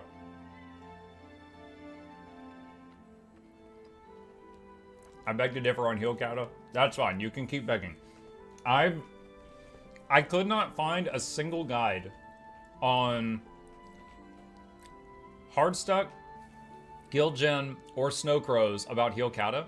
I found one on Meta Battle that was years old and out of date. So I was like, okay, this isn't real. And I've never seen Thank you for the content. What? Sure. Hold on. What? Why are you so yelly? What? What? Are you so neglected? What is going on? He's not this talkative normally. What?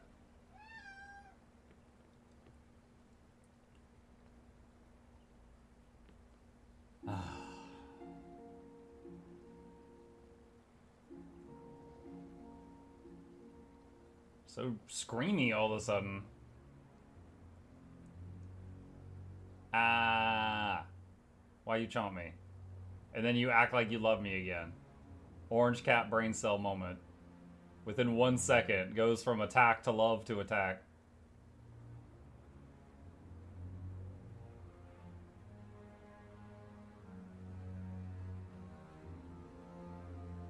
Ah, chomp again.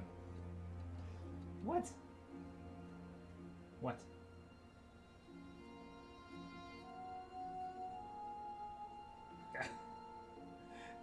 He got the shirt, so it was fine. Okay. Nice getting attacked break. He wants that human bath. No. Travel hat. No.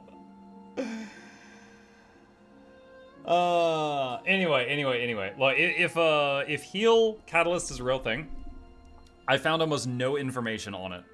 And it also, the information I did find looked very hard to play. And I was like, okay, this, like, I've never seen anyone play this. I can find almost no info on it, and what I can find, it looks incredibly complicated, so I was like, I'm just gonna skip this one. I had the same experience with Heal Mirage. Like, someone told me it existed, but I couldn't find any trace of the thing.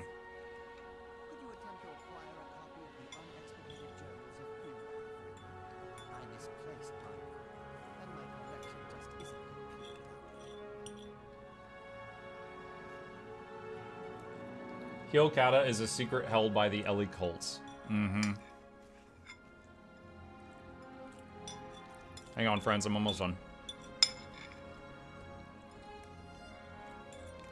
Did you play DBS support Kata yet? No, I'm dreading it. I have not. Alright. We did Chrono today. Okay. Food's done. Job's done. Work, work.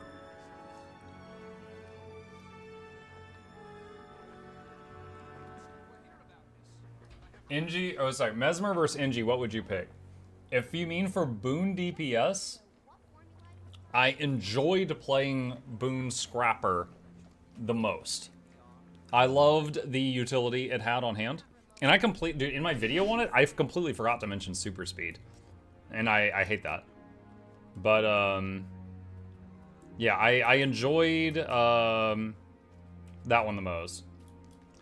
Buy a Razor Tartarus and a Razor Naga and you'll be able to hit buttons to play the Kata with these. Both of them. I need both of them. Quick Kata is fine. I used to use the one on Snowcrows, but they took it off even when it didn't really get nerfed. So, Snowcrow... Okay. Snowcrows, it only... Okay, and... I don't want to...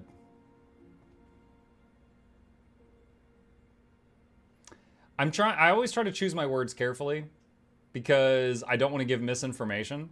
My impression of Snowcrows is that they only keep the best builds, and anything that is below best, they throw it out. I'm not sure if that's accurate, but that's my impression of them.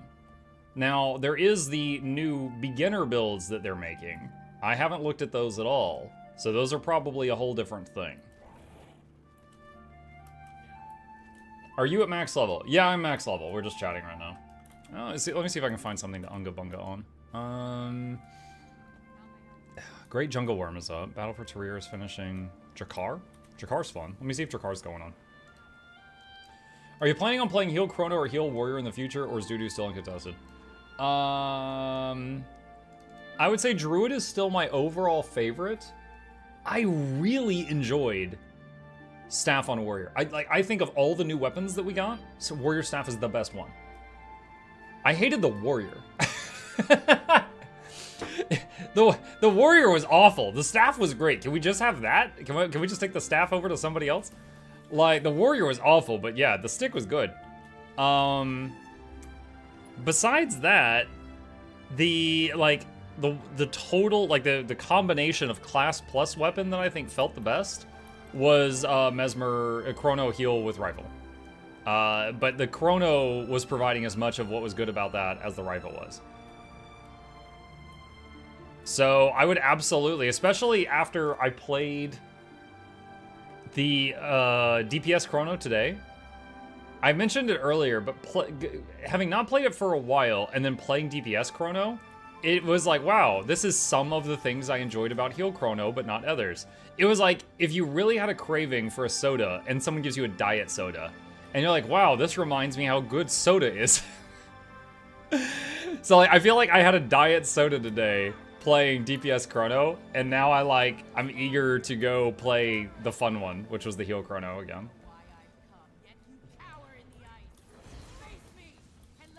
Let's see, I'm gonna join this. I'm on EU if anyone wants to use the squad join command and fight your car. Completely optional. It's just something good while we're chatting. Hi, welcome back. Chip says hi. I wonder if you enjoy Spellbreaker more than Berserker. Problem is the Spellbreaker doesn't provide alacrity or quickness, so no one's going to let them into like a PvE group. It might work in like PvP or something.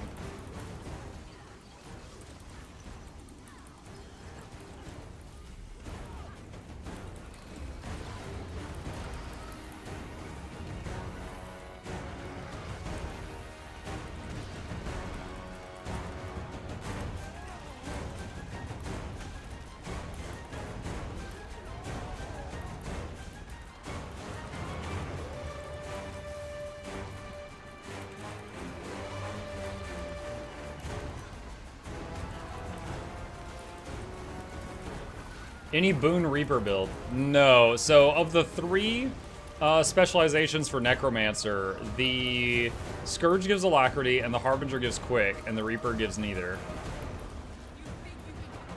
I will say, for those interested, Reaper is probably one of the best on its own builds in the whole game, because it does 25 vulnerability on its enemy, 25 might on itself, and quickness on itself all the time. So it's like, when it's an open world, it almost has all the buffs it would want from a full party. Very, very powerful. Plus that second hit point bar. Thank you very much, that's what I wanted to hear. Love my Reaper. It's very good at what it does. Also, it's fun editing Beyblade noises over the top of them when they spin. How do I give myself quickness? There's a trait in Reaper that they give themselves like self-perma quickness when they're attacking.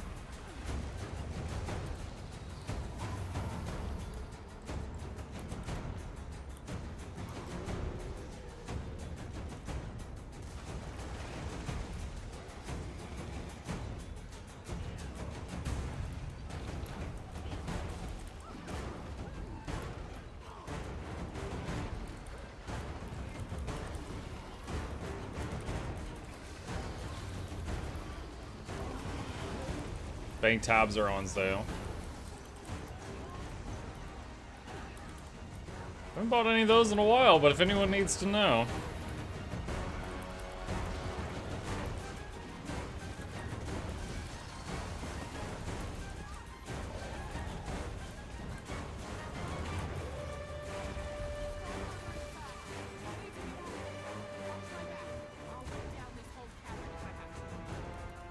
Gonna get Mistlock Passgate. My man, best town in the game.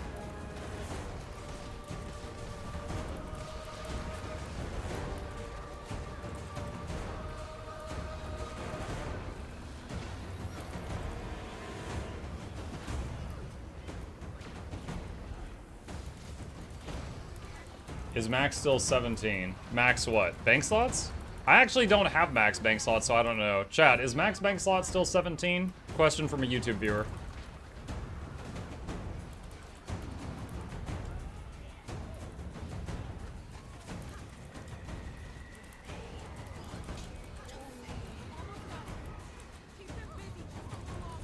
I'm not rich enough to know. I've just never had all of my current bank slots full. 2 people said yes. 2 people said yes.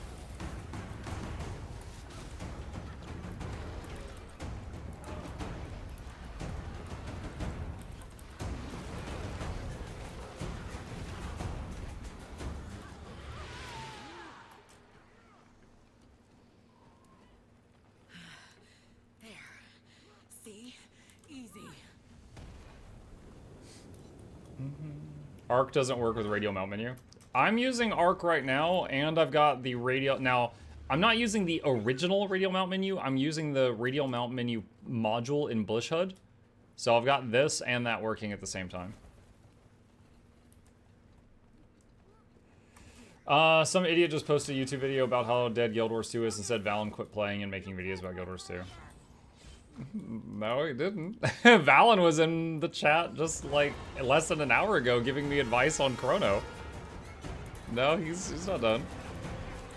I think, look, I don't know how much of it's public knowledge, so I'm not going to say anything personal, but I know that Valen has had to shift his schedule because of life.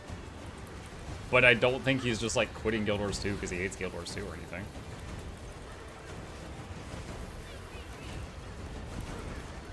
Haven't heard from Mukluk either. Yeah, I heard that Mukluk guy only plays when there's a new release. That's what I heard.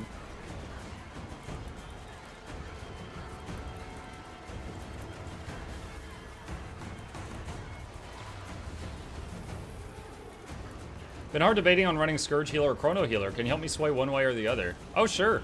Yeah, okay, so I love playing both of those from time to time. All right, so what are the pros and cons? All right, they both can do the healing. Check. Scourge has better revive, so it's probably, all this is my opinion, okay? Scourge is better in a pug, because if people are doing stupid mistakes, the Scourge can go, no, we're not wiping, get up, do it right this time. And they, like, you'll kill the boss rather than have to wipe and restart it more often with the Scourge than with the Chrono. Okay? Scourge has, like, no real access to stability for its party. Chrono has excellent access to stability and Aegis for its party, preventing them from getting knocked down and ping-ponged and slapped all over the place, stuff like that. Chrono is better in that regard.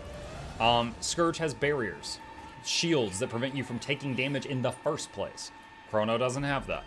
Chrono does not have that.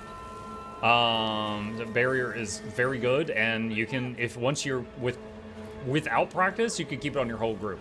With practice, you can keep it on 9 people in a 10-man group. Muck that last guy. So Scourge, they both got heals. They both got boons. Chrono has got Chrono has got better Aegis and stability. Scourge has better revive and barrier. Chrono also has the unique ability to, with one click, change from being a quick support healer to an alack support healer, which makes you very flexible in groups. You could just join and be like, hey, I can provide anything. What do you need? That's awesome for forming groups, right? So, and you don't even have to learn 2 different play styles. You just learn one play style and you just do that thing and you got it. You just change the trait.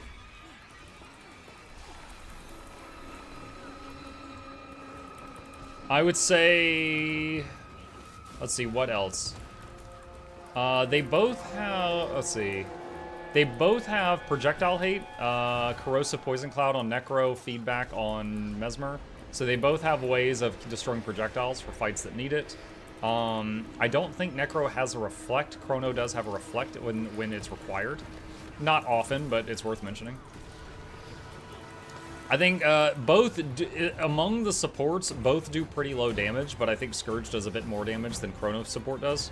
So if you care about how much damage you're doing while healing, I think Scourge wins in that regard.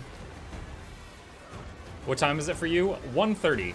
I usually do my morning streams until 2 and then take a break to spend time with the fam, and then I'll be back for my evening stream later on.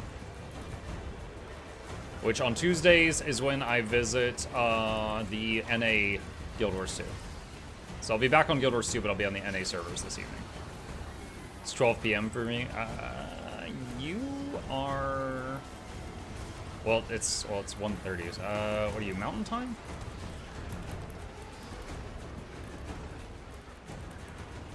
You're either like Central or Mountain United States, or I don't know how those time zones stretch into Canada and Brazil. Central. There we go. It was among my guesses. It's 19:29 p.m. Listen here, military man.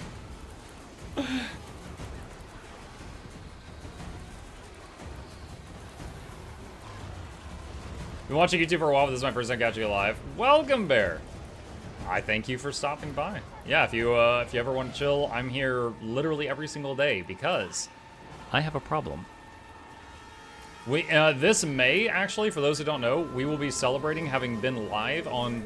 Well, I've been streaming on YouTube for close to like 6 months now, I think. But I've been streaming every day on Twitch for almost 6 years without missing a single day. And if we make it to May without any interruption, we'll be celebrating 6 years of non-stop streams. And so far, we've got 9 legendaries to give away that day, just so everybody can get excited and not just me.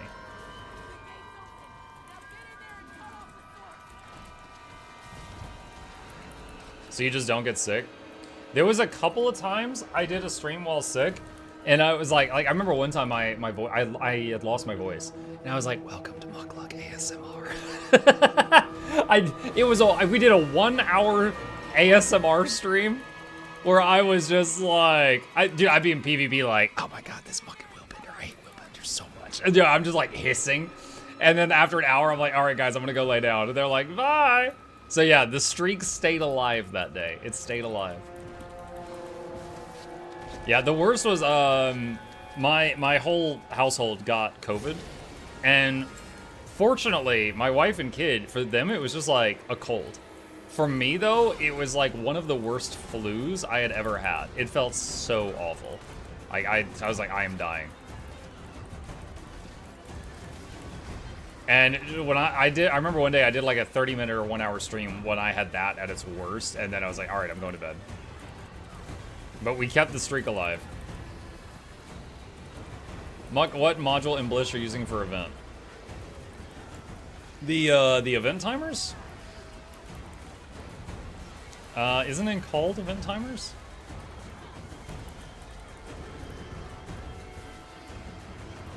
Hold on. Event table. It is probably event table.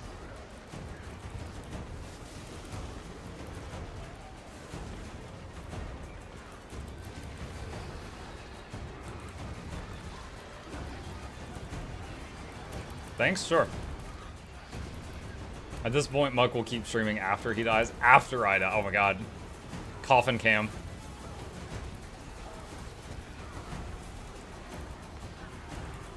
Excited poof. Oh my gosh. Bluebell, don't deflate the energy.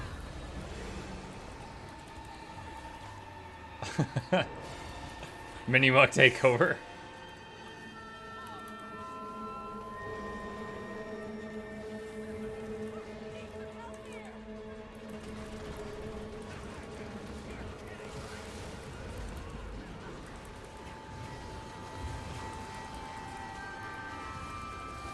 Skelly Muck doing Guild Wars 3 thing. Welcome to the Bone Zone. Question mark, what's your favorite legendary weapon? Binding of Ippos. Binding of Ippos. And unfortunately, never in the history of this game have they added focus to another class. So there are no new classes that can use this. It's a book, and you enter combat and it floats in front of you and the book grows. Your whole arm goes demonic. There's an eye on the book that's looking around. The pages turn and there's like magic runes moving around on the pages. And your projectiles all turn into the eyes from the book. And then when you leave combat, it floats back to your hip.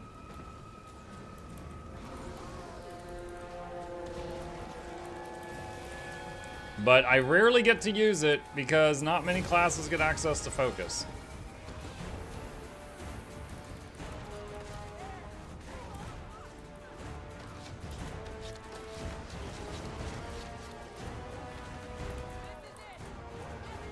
Thought you liked Dreamer? No. I believe I said that getting killed by Dreamer or Quip is like getting teabagged in Halo. It just has that same energy. You can feel some invisible force dragging over your face when you get killed by those weapons.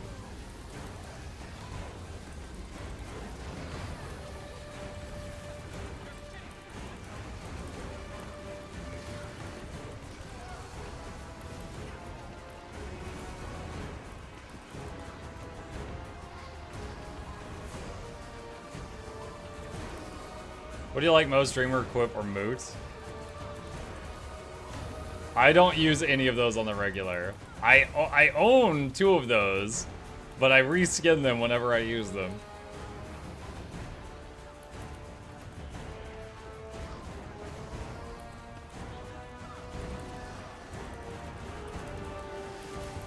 Give up, Drakkar, we got you!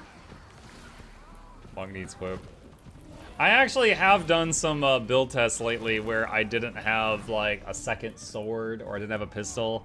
So I might actually need to make the legendaries that I'm missing. Like I have full legendary all armors, all trinkets, accessories, rings, amulet, accessory, all that stuff. And I have most weapons. And I don't have, funny enough, the only weapons I have duplicate of are not one-handers. Like I have Twilight and the transforming sword. Oh my god, my brain's no worky. Hold on a sec. Exordium. I have Twilight and Exordium, which are both 2-hand swords. And I have Shuka and Champawat, which I wanted. Then Dreamer, which there was a stretch goal we did for a charity one day, and I was like, if we reach this goal, I'll destroy my, like, I'll basically use my money to buy Dreamer and bind it, even though I don't need it. And we hit the goal. So I have 2 short bows. But I don't have like 2 one-handed swords, for example, or 2 daggers. Muck, what's your favorite legendary weapon other than that book? Exordium is a really good one, because it transforms. It's really cool.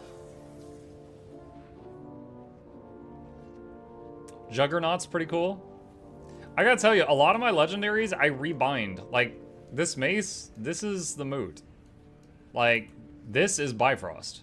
Like, I re-wardrobe a lot of my stuff. So... I don't know. Like, I'm at the point where, like, you know, Frostfang making ice all over your body, or Incinerator making fire all over your body. It's old to me at this point. I've seen it so many times that people having, like, those special effects everywhere, I'm just like, oh my god, you know? Like, most max level characters, they're like, don't steal my fashion. It's like, bro, you look like a freaking light bulb. I don't want to look like you. Are you serious? You made Ferris? Yeah, the longbow. Yeah, the longbow that made a lot. I feel like the Ferris longbow doesn't, on its own, look very impressive, but the fact that every time you crit someone, a satellite laser comes down from space and hits them looks amazing. Especially with a barrage in World v World, you're just seeing like satellite strikes just all over the place. You're the only one that sees them, but it looks awesome. Weapon skin has to go with the aesthetic. I like the chained weapons. Hold on. Like these, like, I don't know, they show like a little wear and tear, like they've been through some fights, you know. I like these. They got some freaking duct tape on them, little chain hanging off. I like the chained ones. Crit shot, as you call it, stratagems. 500 kg.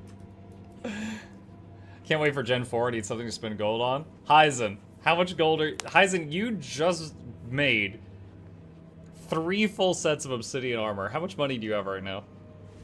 After that. Muck, only know that I inspect you right now and keep spinning you around and you can't stop me. Are you rotating my character? How dare you? Still 6 digits. 6 digits! You just made 3 sets of legendary armor and you have over 100,000 gold. That's wild. Chat, people think I'm rich at 10k? No, go beg Hyzen or Guild MM for money. No.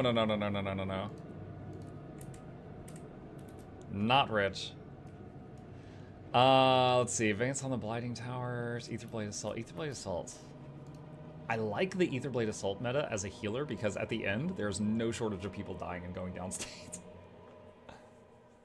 You need the I'm Rich You Know title. Isn't that the one where you just spend like a few thousand gold and all you get's the title? That title should be like, I spent X thousand gold and all I got was the stupid title.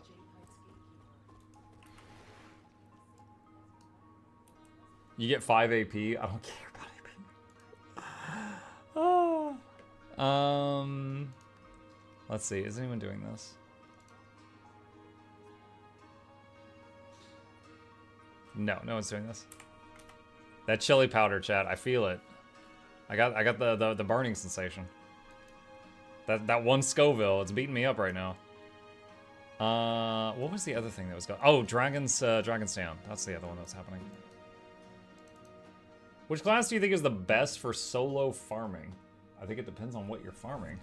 If you're just going unga bunga on normal things in the open world, almost every single class has a build that's good for that. But if you're trying to solo farm legendary bounties that are meant for 20 people, I think Lord Hyzen might say a Revenant, but he's done it on every class.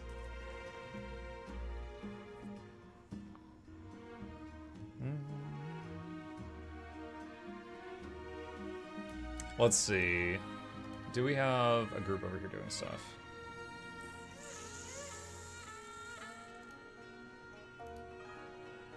Yes. Nice. Nice. The game is single-player MMO. Any class can solo legendary bounties. There you go. There you go.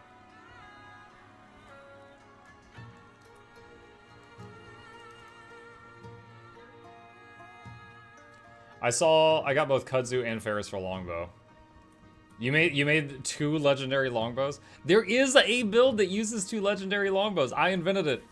This is the Arrow Cart build for World v World.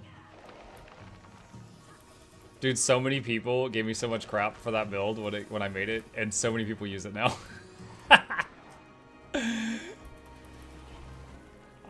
How do I get more barrage per barrage?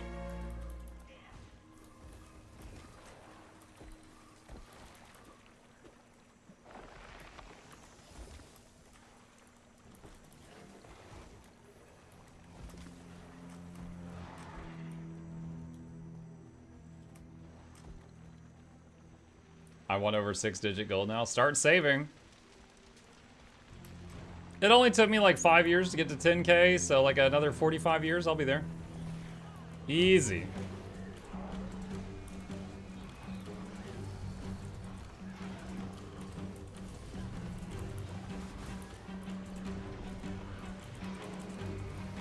Green numbers. Look, how do I speed up Druid Stones and Draconic Mons for Aurora? I mean, you can only get so many per day. It's a, what's the word? Time sink? Not time sink. Time gate? I can't English right now. It's a gate. It's going to hold you there for a little bit. Time gate, yeah. There's a certain amount you can get per day. After you've gotten that amount, you just gotta wait till the next day.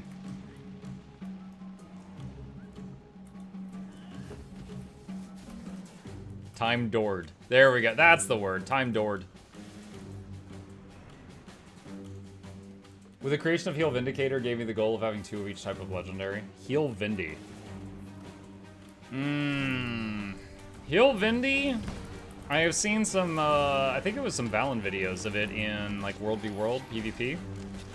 It's not gonna see much use in PvE content, because it doesn't have quick or a lack, but... God, Vindicator looks so stupid. Vindicator just constantly hopping up and down to do its job. I hate it. I hate it so much.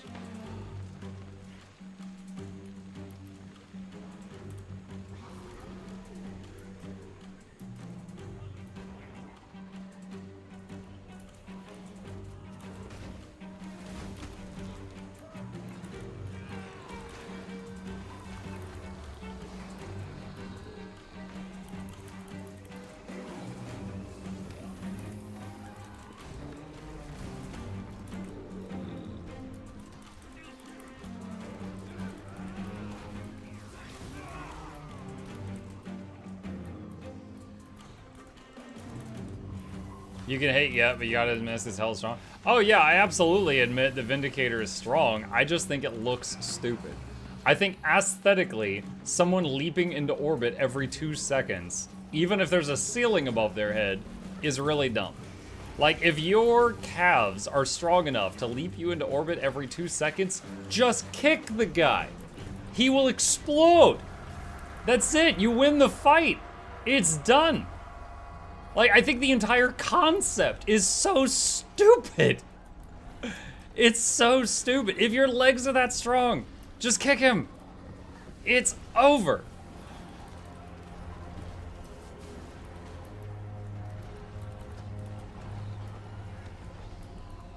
Like, I don't mind the fact that they've got the, what is it, the double legend? Like, the alliance or whatever. It's just the jump. The jump looks so dumb. If it was like an elite, maybe, like it was their ultimate move, and it wasn't something they're spamming, I think that would not look so bad. But the fact that they're just like, just constantly.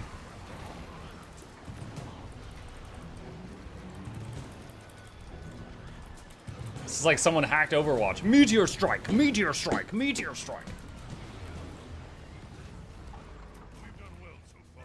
Leave my pogo stick alone, Muck. No, Jack, I bully it.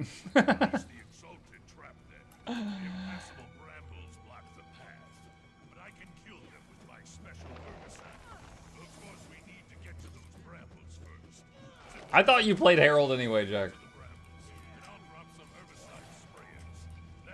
I feel the same way about Daredevil dodges, but not to the extreme. Yeah, well, at least the Daredevil doesn't vanish. He's still there, he's just evading for a moment. Mike Salty Rev is closer to a functional space program than any other class, especially tree hugging drift. What? Wait, what? Why does space program get pulled into this? If I want to be in the space program, I'll go get a Skyrim giant to hit me. That's how I joined the space program. I don't need a rev for that.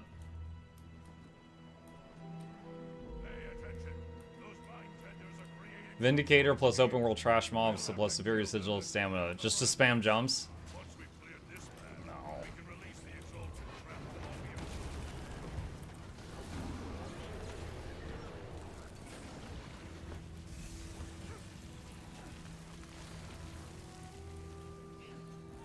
Hunt a monk to the moon. Yep. How to join the space program in one easy step. Piss off a Skyrim giant. Easy.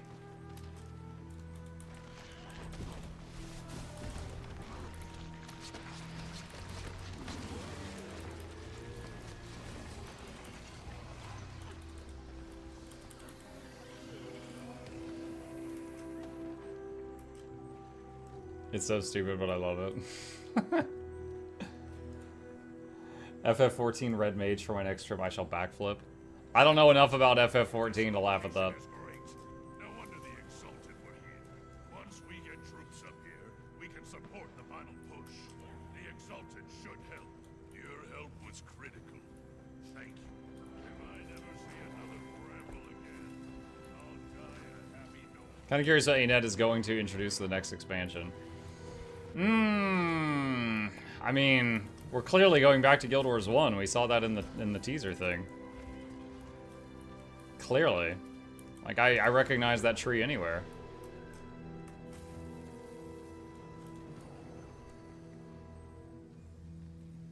Red Mage has a button muck that lets them backflip off a cliff mid-fight and die. What? I don't know why, but that reminded me of doing the Lich King fight in Wrath. And he had this thing he would do where Valkyries would swoop in and pick up a player and fly to the edge of the arena and drop them off the cliff. But Warlocks could teleport back to where they were with Demonic Circle. So if anyone got picked up that wasn't a Warlock, we were all screaming, help him, help him, help him. But if the Warlock got picked up, we're always just like, oh, it's a Warlock, just let him go. there was no love for the Warlocks. He's fine. Just let the Valkyrie throw him. Warlock with a single tear going down their face as they teleport back.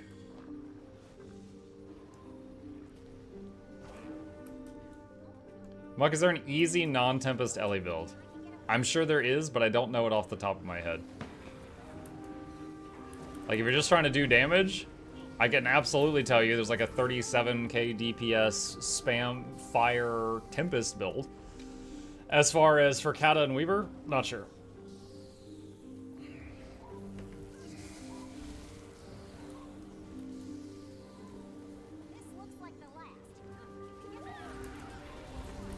Deg says that there's a Weaver build where you can just bounce between fire and air repeatedly.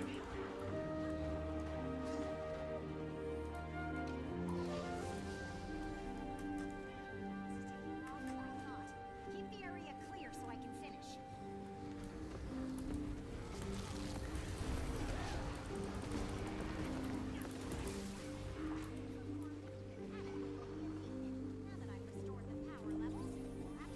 Isn't there a camping fire build for Tempest and Weaver as well? But the... what? Weaver's whole thing is using 2 elements. Like, what second element are you going to use if you're just camping fire the whole time?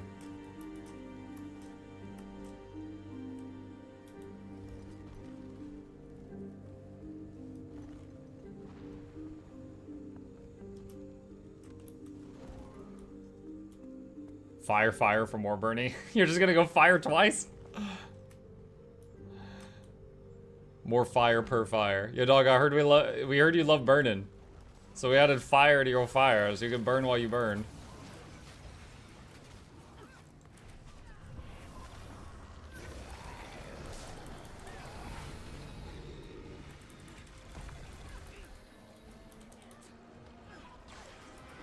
Set the fire on fire. Isn't that what firefighters do?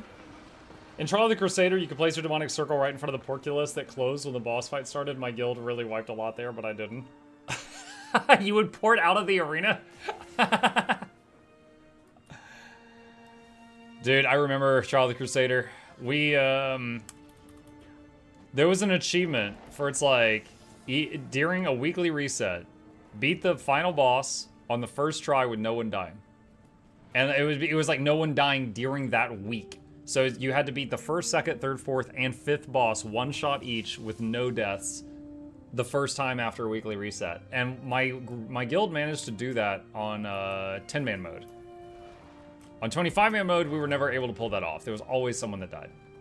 But you, if you did it on 10 or 25, you got a special mount, and we paraded around on those for a long time when they were hot stuff.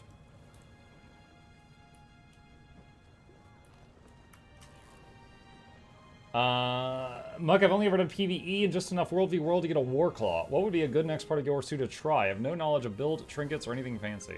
Hey, Pie Messiah, you might enjoy. I have a video called I Just Hit Level 80, Now What Do I Do? You might find that useful right now. So I just linked it in the chat.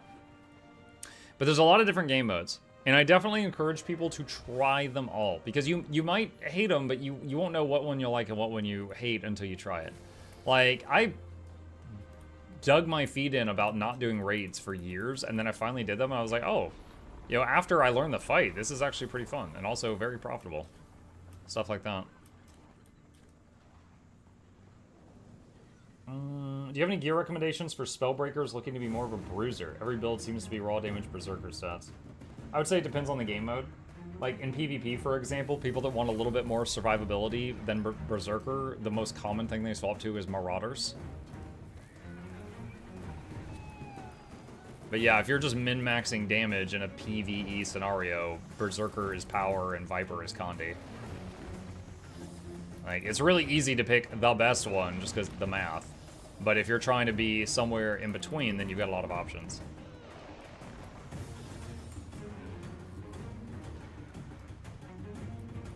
Thank you very much. I'll take a look. You're welcome. I fell Legi armor from raids. I still struggle to get into groups for raiding because they want endless KP. This sounds like I'm kind of trolling. I'm 100% serious. Make your own group. And just don't require KP. Like, literally make a group and put it in the group finder. It's seriously that easy. I have been playing this game on a very, common basis for, I don't know, maybe around 6 years now. And I remember when I started, a lot of people told me, like, you need to save this, it's kill proof and stuff like that. But the thing is, I always made my own groups. And I am not joking when I tell you I've never shown anyone KP ever. And yes, now I can fill groups easy because people know who I am. But at the beginning, I was just a player. Now, very frequently, when I made, for example, fractals, when I would make a fractal group and I'd be on my druid, people would join, see druid, and leave. And then someone else would join, and then we would go. I would see someone be like, oh, hell no, you're not a firebrand. And then they would just leave. But then someone else would join, and they'd be like, yeah, it's fine. And then we would go, and we would do it, and we would get things done. And I never had to worry about kill proof. But truly, truly, truly, if you're dealing with people doing that, just host the group yourself.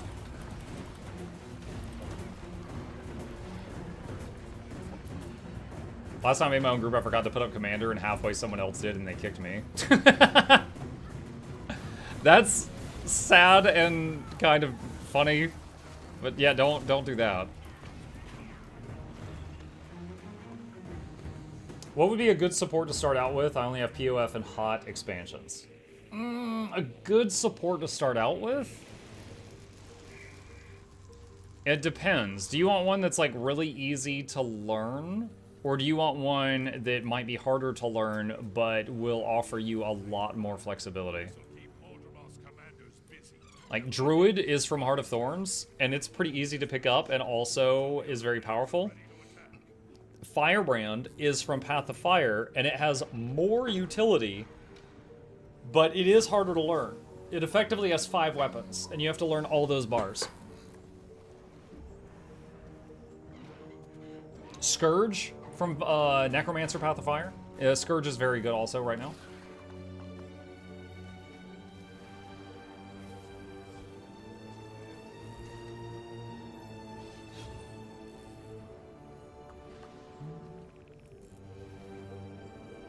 Engineer, he doesn't have End of Dragon, so he doesn't have access to Mechanist. So that means Hollow or Scrapper, and since he said support, that just means Scrapper. I probably would not recommend support Scrapper. I love my Scrapper, and I love support Scrapper. I'm the first person that made a guide for support Scrapper. I don't like what they've done to it. I don't play much anymore. I love this game. You're doing a great job with the community, Mark. Thank you, Devasto. Appreciate that. Welcome. I suppose a more complex class would help me in the long run. Possibly. Like, Dideric, Firebrand, and Druid are both top tier all the way through the game. I would argue that Druid is easier to learn. I'm on my Druid right now. You're in this weapon set 90% of the time. You swap to Astral periodically to give people alacrity, and then you go back to the other weapon set. Your actual other weapon set, your staff, you sometimes go an entire day without swapping to it. It's not hard to pick up. Firebrand is more complex, and it's not just straight up better than Druid, but it has a lot more utility. So if you're very knowledgeable on fights and swapping out your skills based on the fight, Firebrand can feel very powerful in that case.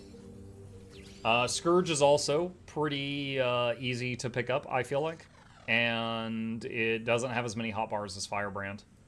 But it has less utility, but it has good healing, good boons, good barrier, good revives.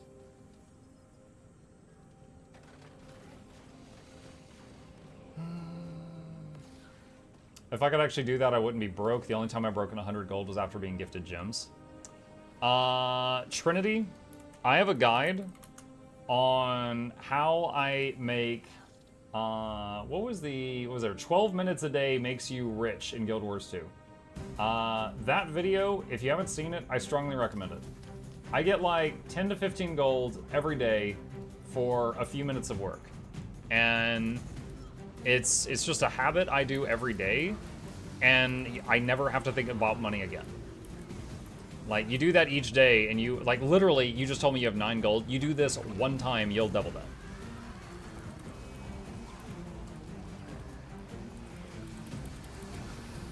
Oh, look at all those green numbers. I love it.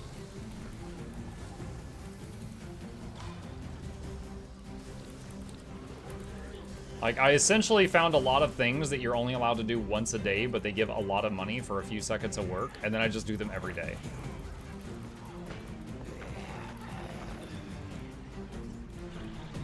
The real trick to get rich is to win Mugs giveaways. I do give away legendaries from time to time. Going dinner, see you later. See you, goddess. I'll be here for a few more minutes and then I'll have to take a break. Fractal Daily, yeah. Fractal Daily, though, requires you to be geared for fractals. Not everyone is, but yes, Fractal Dailies are quite profitable. So's a raid farm. If you're in a group that could just do raids on farm, that's very profitable too.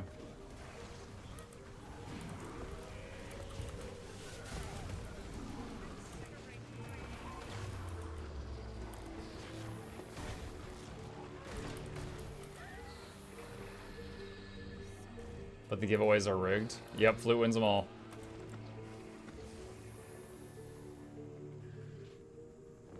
I have a fresh 80 Ranger, so perhaps through them. Thank you. Been watching you since I saw you play with Fairlight at the WoW tourney. You're a cool dude. Oh, thank you, Dad. Oh, Fairlight's awesome. I did a video on that experience. I sent it to him. I don't know if he watched it. But yeah, he was cool. I would be happy to do another collab with him if the opportunity presented itself. Does anyone know if Hammer Guardian is still an LI build? I'm pretty sure it is. I think during the little powwow I had with Snow Crows the other day, it actually came up in conversation. It's pretty unga bunga.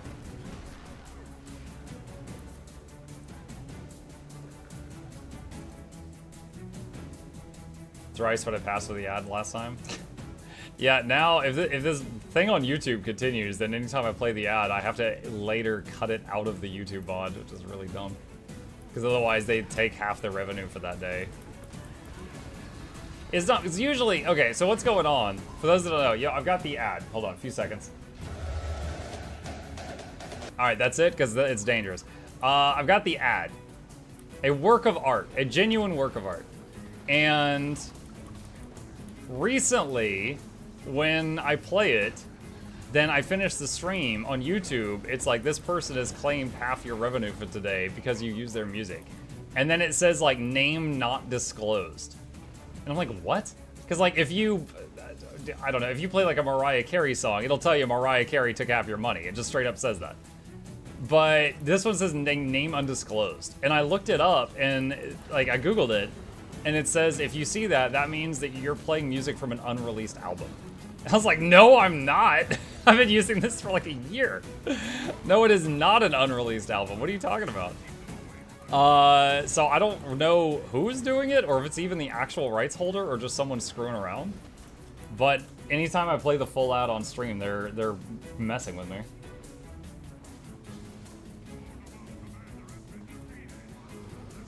It's like YouTube does need to have a copyright system, but it is really easily manipulated right now, which is unfortunate, and that's what I'm dealing with.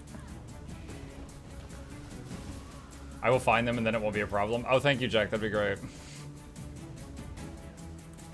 For legal reasons, that's a joke.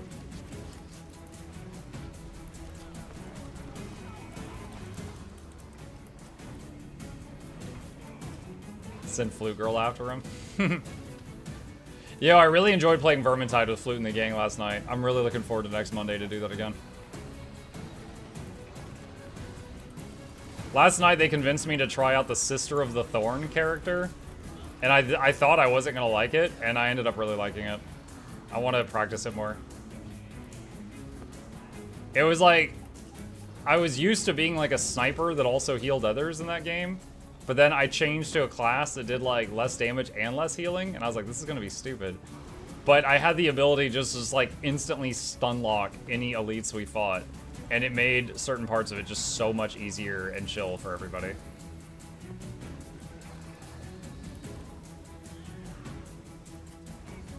I miss that. It's in last night's VOD. It might already be on Mukluk Plays, I'm not sure. Depends if Lady Luck has processed it yet.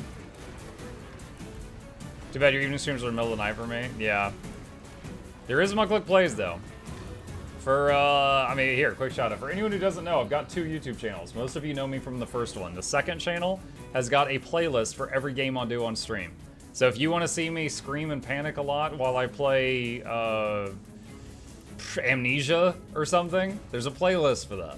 If you want to see me play Doki Doki Lit Club or the KFC dating simulator, there's playlists of that. Or Baldur's Gate, you know, something more recent. There's over 10,000 videos on that channel. Divided by, they're all sorted by playlist for your binging pleasure. You can binge whatever you like. Copper Unveiler. Hey, Cutter by Phoenix, thank you for the Prime sub. Chad, have you heard about Twitch Prime? You too can subscribe for free to your favorite streamer or Mukluk and get no more ads. Except that one really good one when it's not getting attacked. It shows Vermintide gameplay last night is live in the DM group. Okay.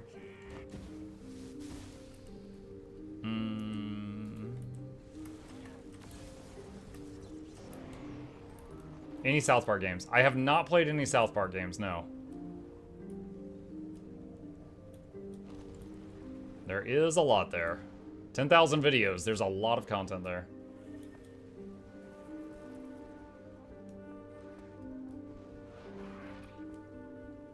The plushy sky scale. Look at him, he's so fluffy.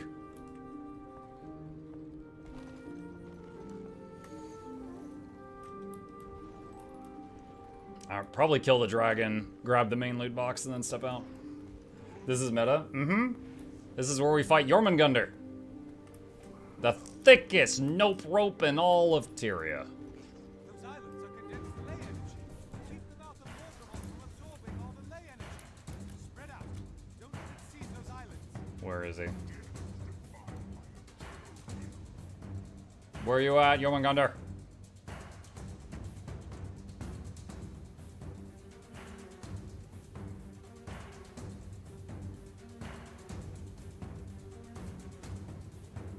Where are you at, Jormungandr? There he is. There. Whoa! Flipping.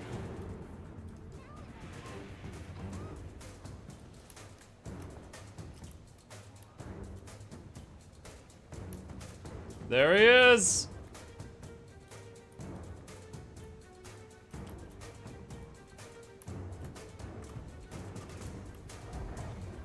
Wait, is he booping? Oh no, he's booping. Oh no, jump people, jump, he booping. That's a lot of bodies. Respect the boop. Throwback to the time that I tried to type this and I typoed and I yelled respect the boob in map chat and I felt mortified.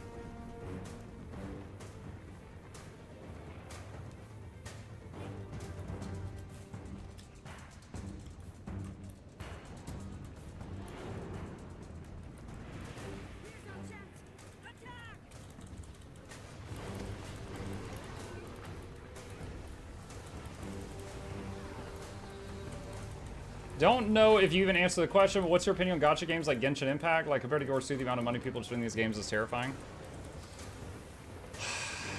I have no... Okay. That's a big topic. That is a big topic. All right. I think if an adult knows what they're getting into and they get into something like that and they understand that and they're okay with it, like they make an informed decision, that, like, I don't have a problem with that. Like, okay, here, hold on, straight up. I'm gonna show you something. This is Raid Shadow Legends, okay? They sponsored me to do a stream ages ago, and I did it, and I was like, shoot, I'm actually having fun playing this. And I've played it on the side for, like, a couple of years now, all right? But I don't spend any money on it. You can. There are whales in that game. But I just ignore that. I'm capable of just ignoring the shop and playing the game and enjoying the game for what it is. But, that does not mean that they're not taking advantage of a bunch of people that have, like, addictive personalities when it comes to gambling and stuff like that, right? So, like, I'll tell you, like, yeah, if you want a second monitor game to dabble in, it's a fun game. But I'll also tell you, if you have any kind of problems with addictive personality, don't touch it with a 10-foot pole, you know? And I feel like Genshin is basically the same thing. Like, I've heard some of the horror stories of people, like, draining their bank account trying to get, like, some waifu or something. So, that's basically it. That's basically it. That's my thoughts on it. If it was somehow, if we were able to make it so that only informed adults that were responsible with their money are playing it, sure, but then those games probably wouldn't be able to operate because they rely on the whales.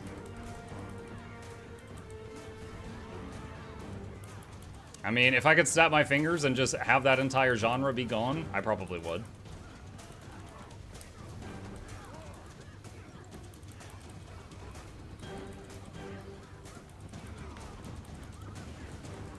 Oh man, can we get him? No, he went invuln. We gotta do another, hit him again.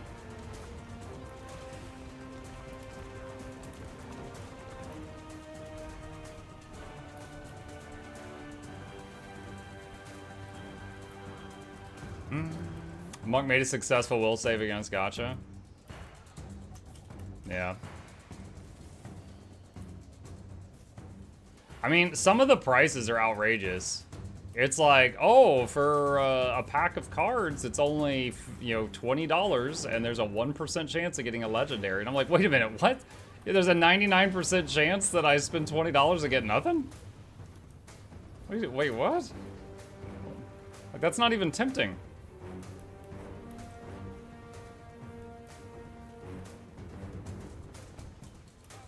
Does jumping over the boop work for all ground effects? No, it varies throughout the game.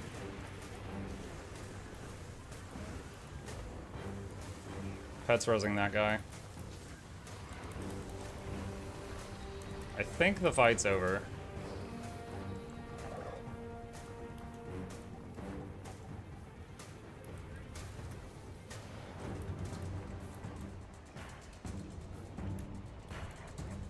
What is one class that could almost never get boring to play?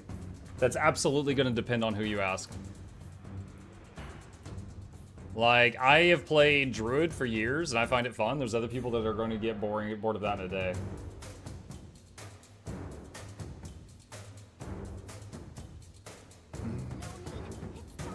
You like the Outlast playlist with the spicy jelly beans? Good stuff. Oh god, the Outlast. Oh, hold on. This is really important.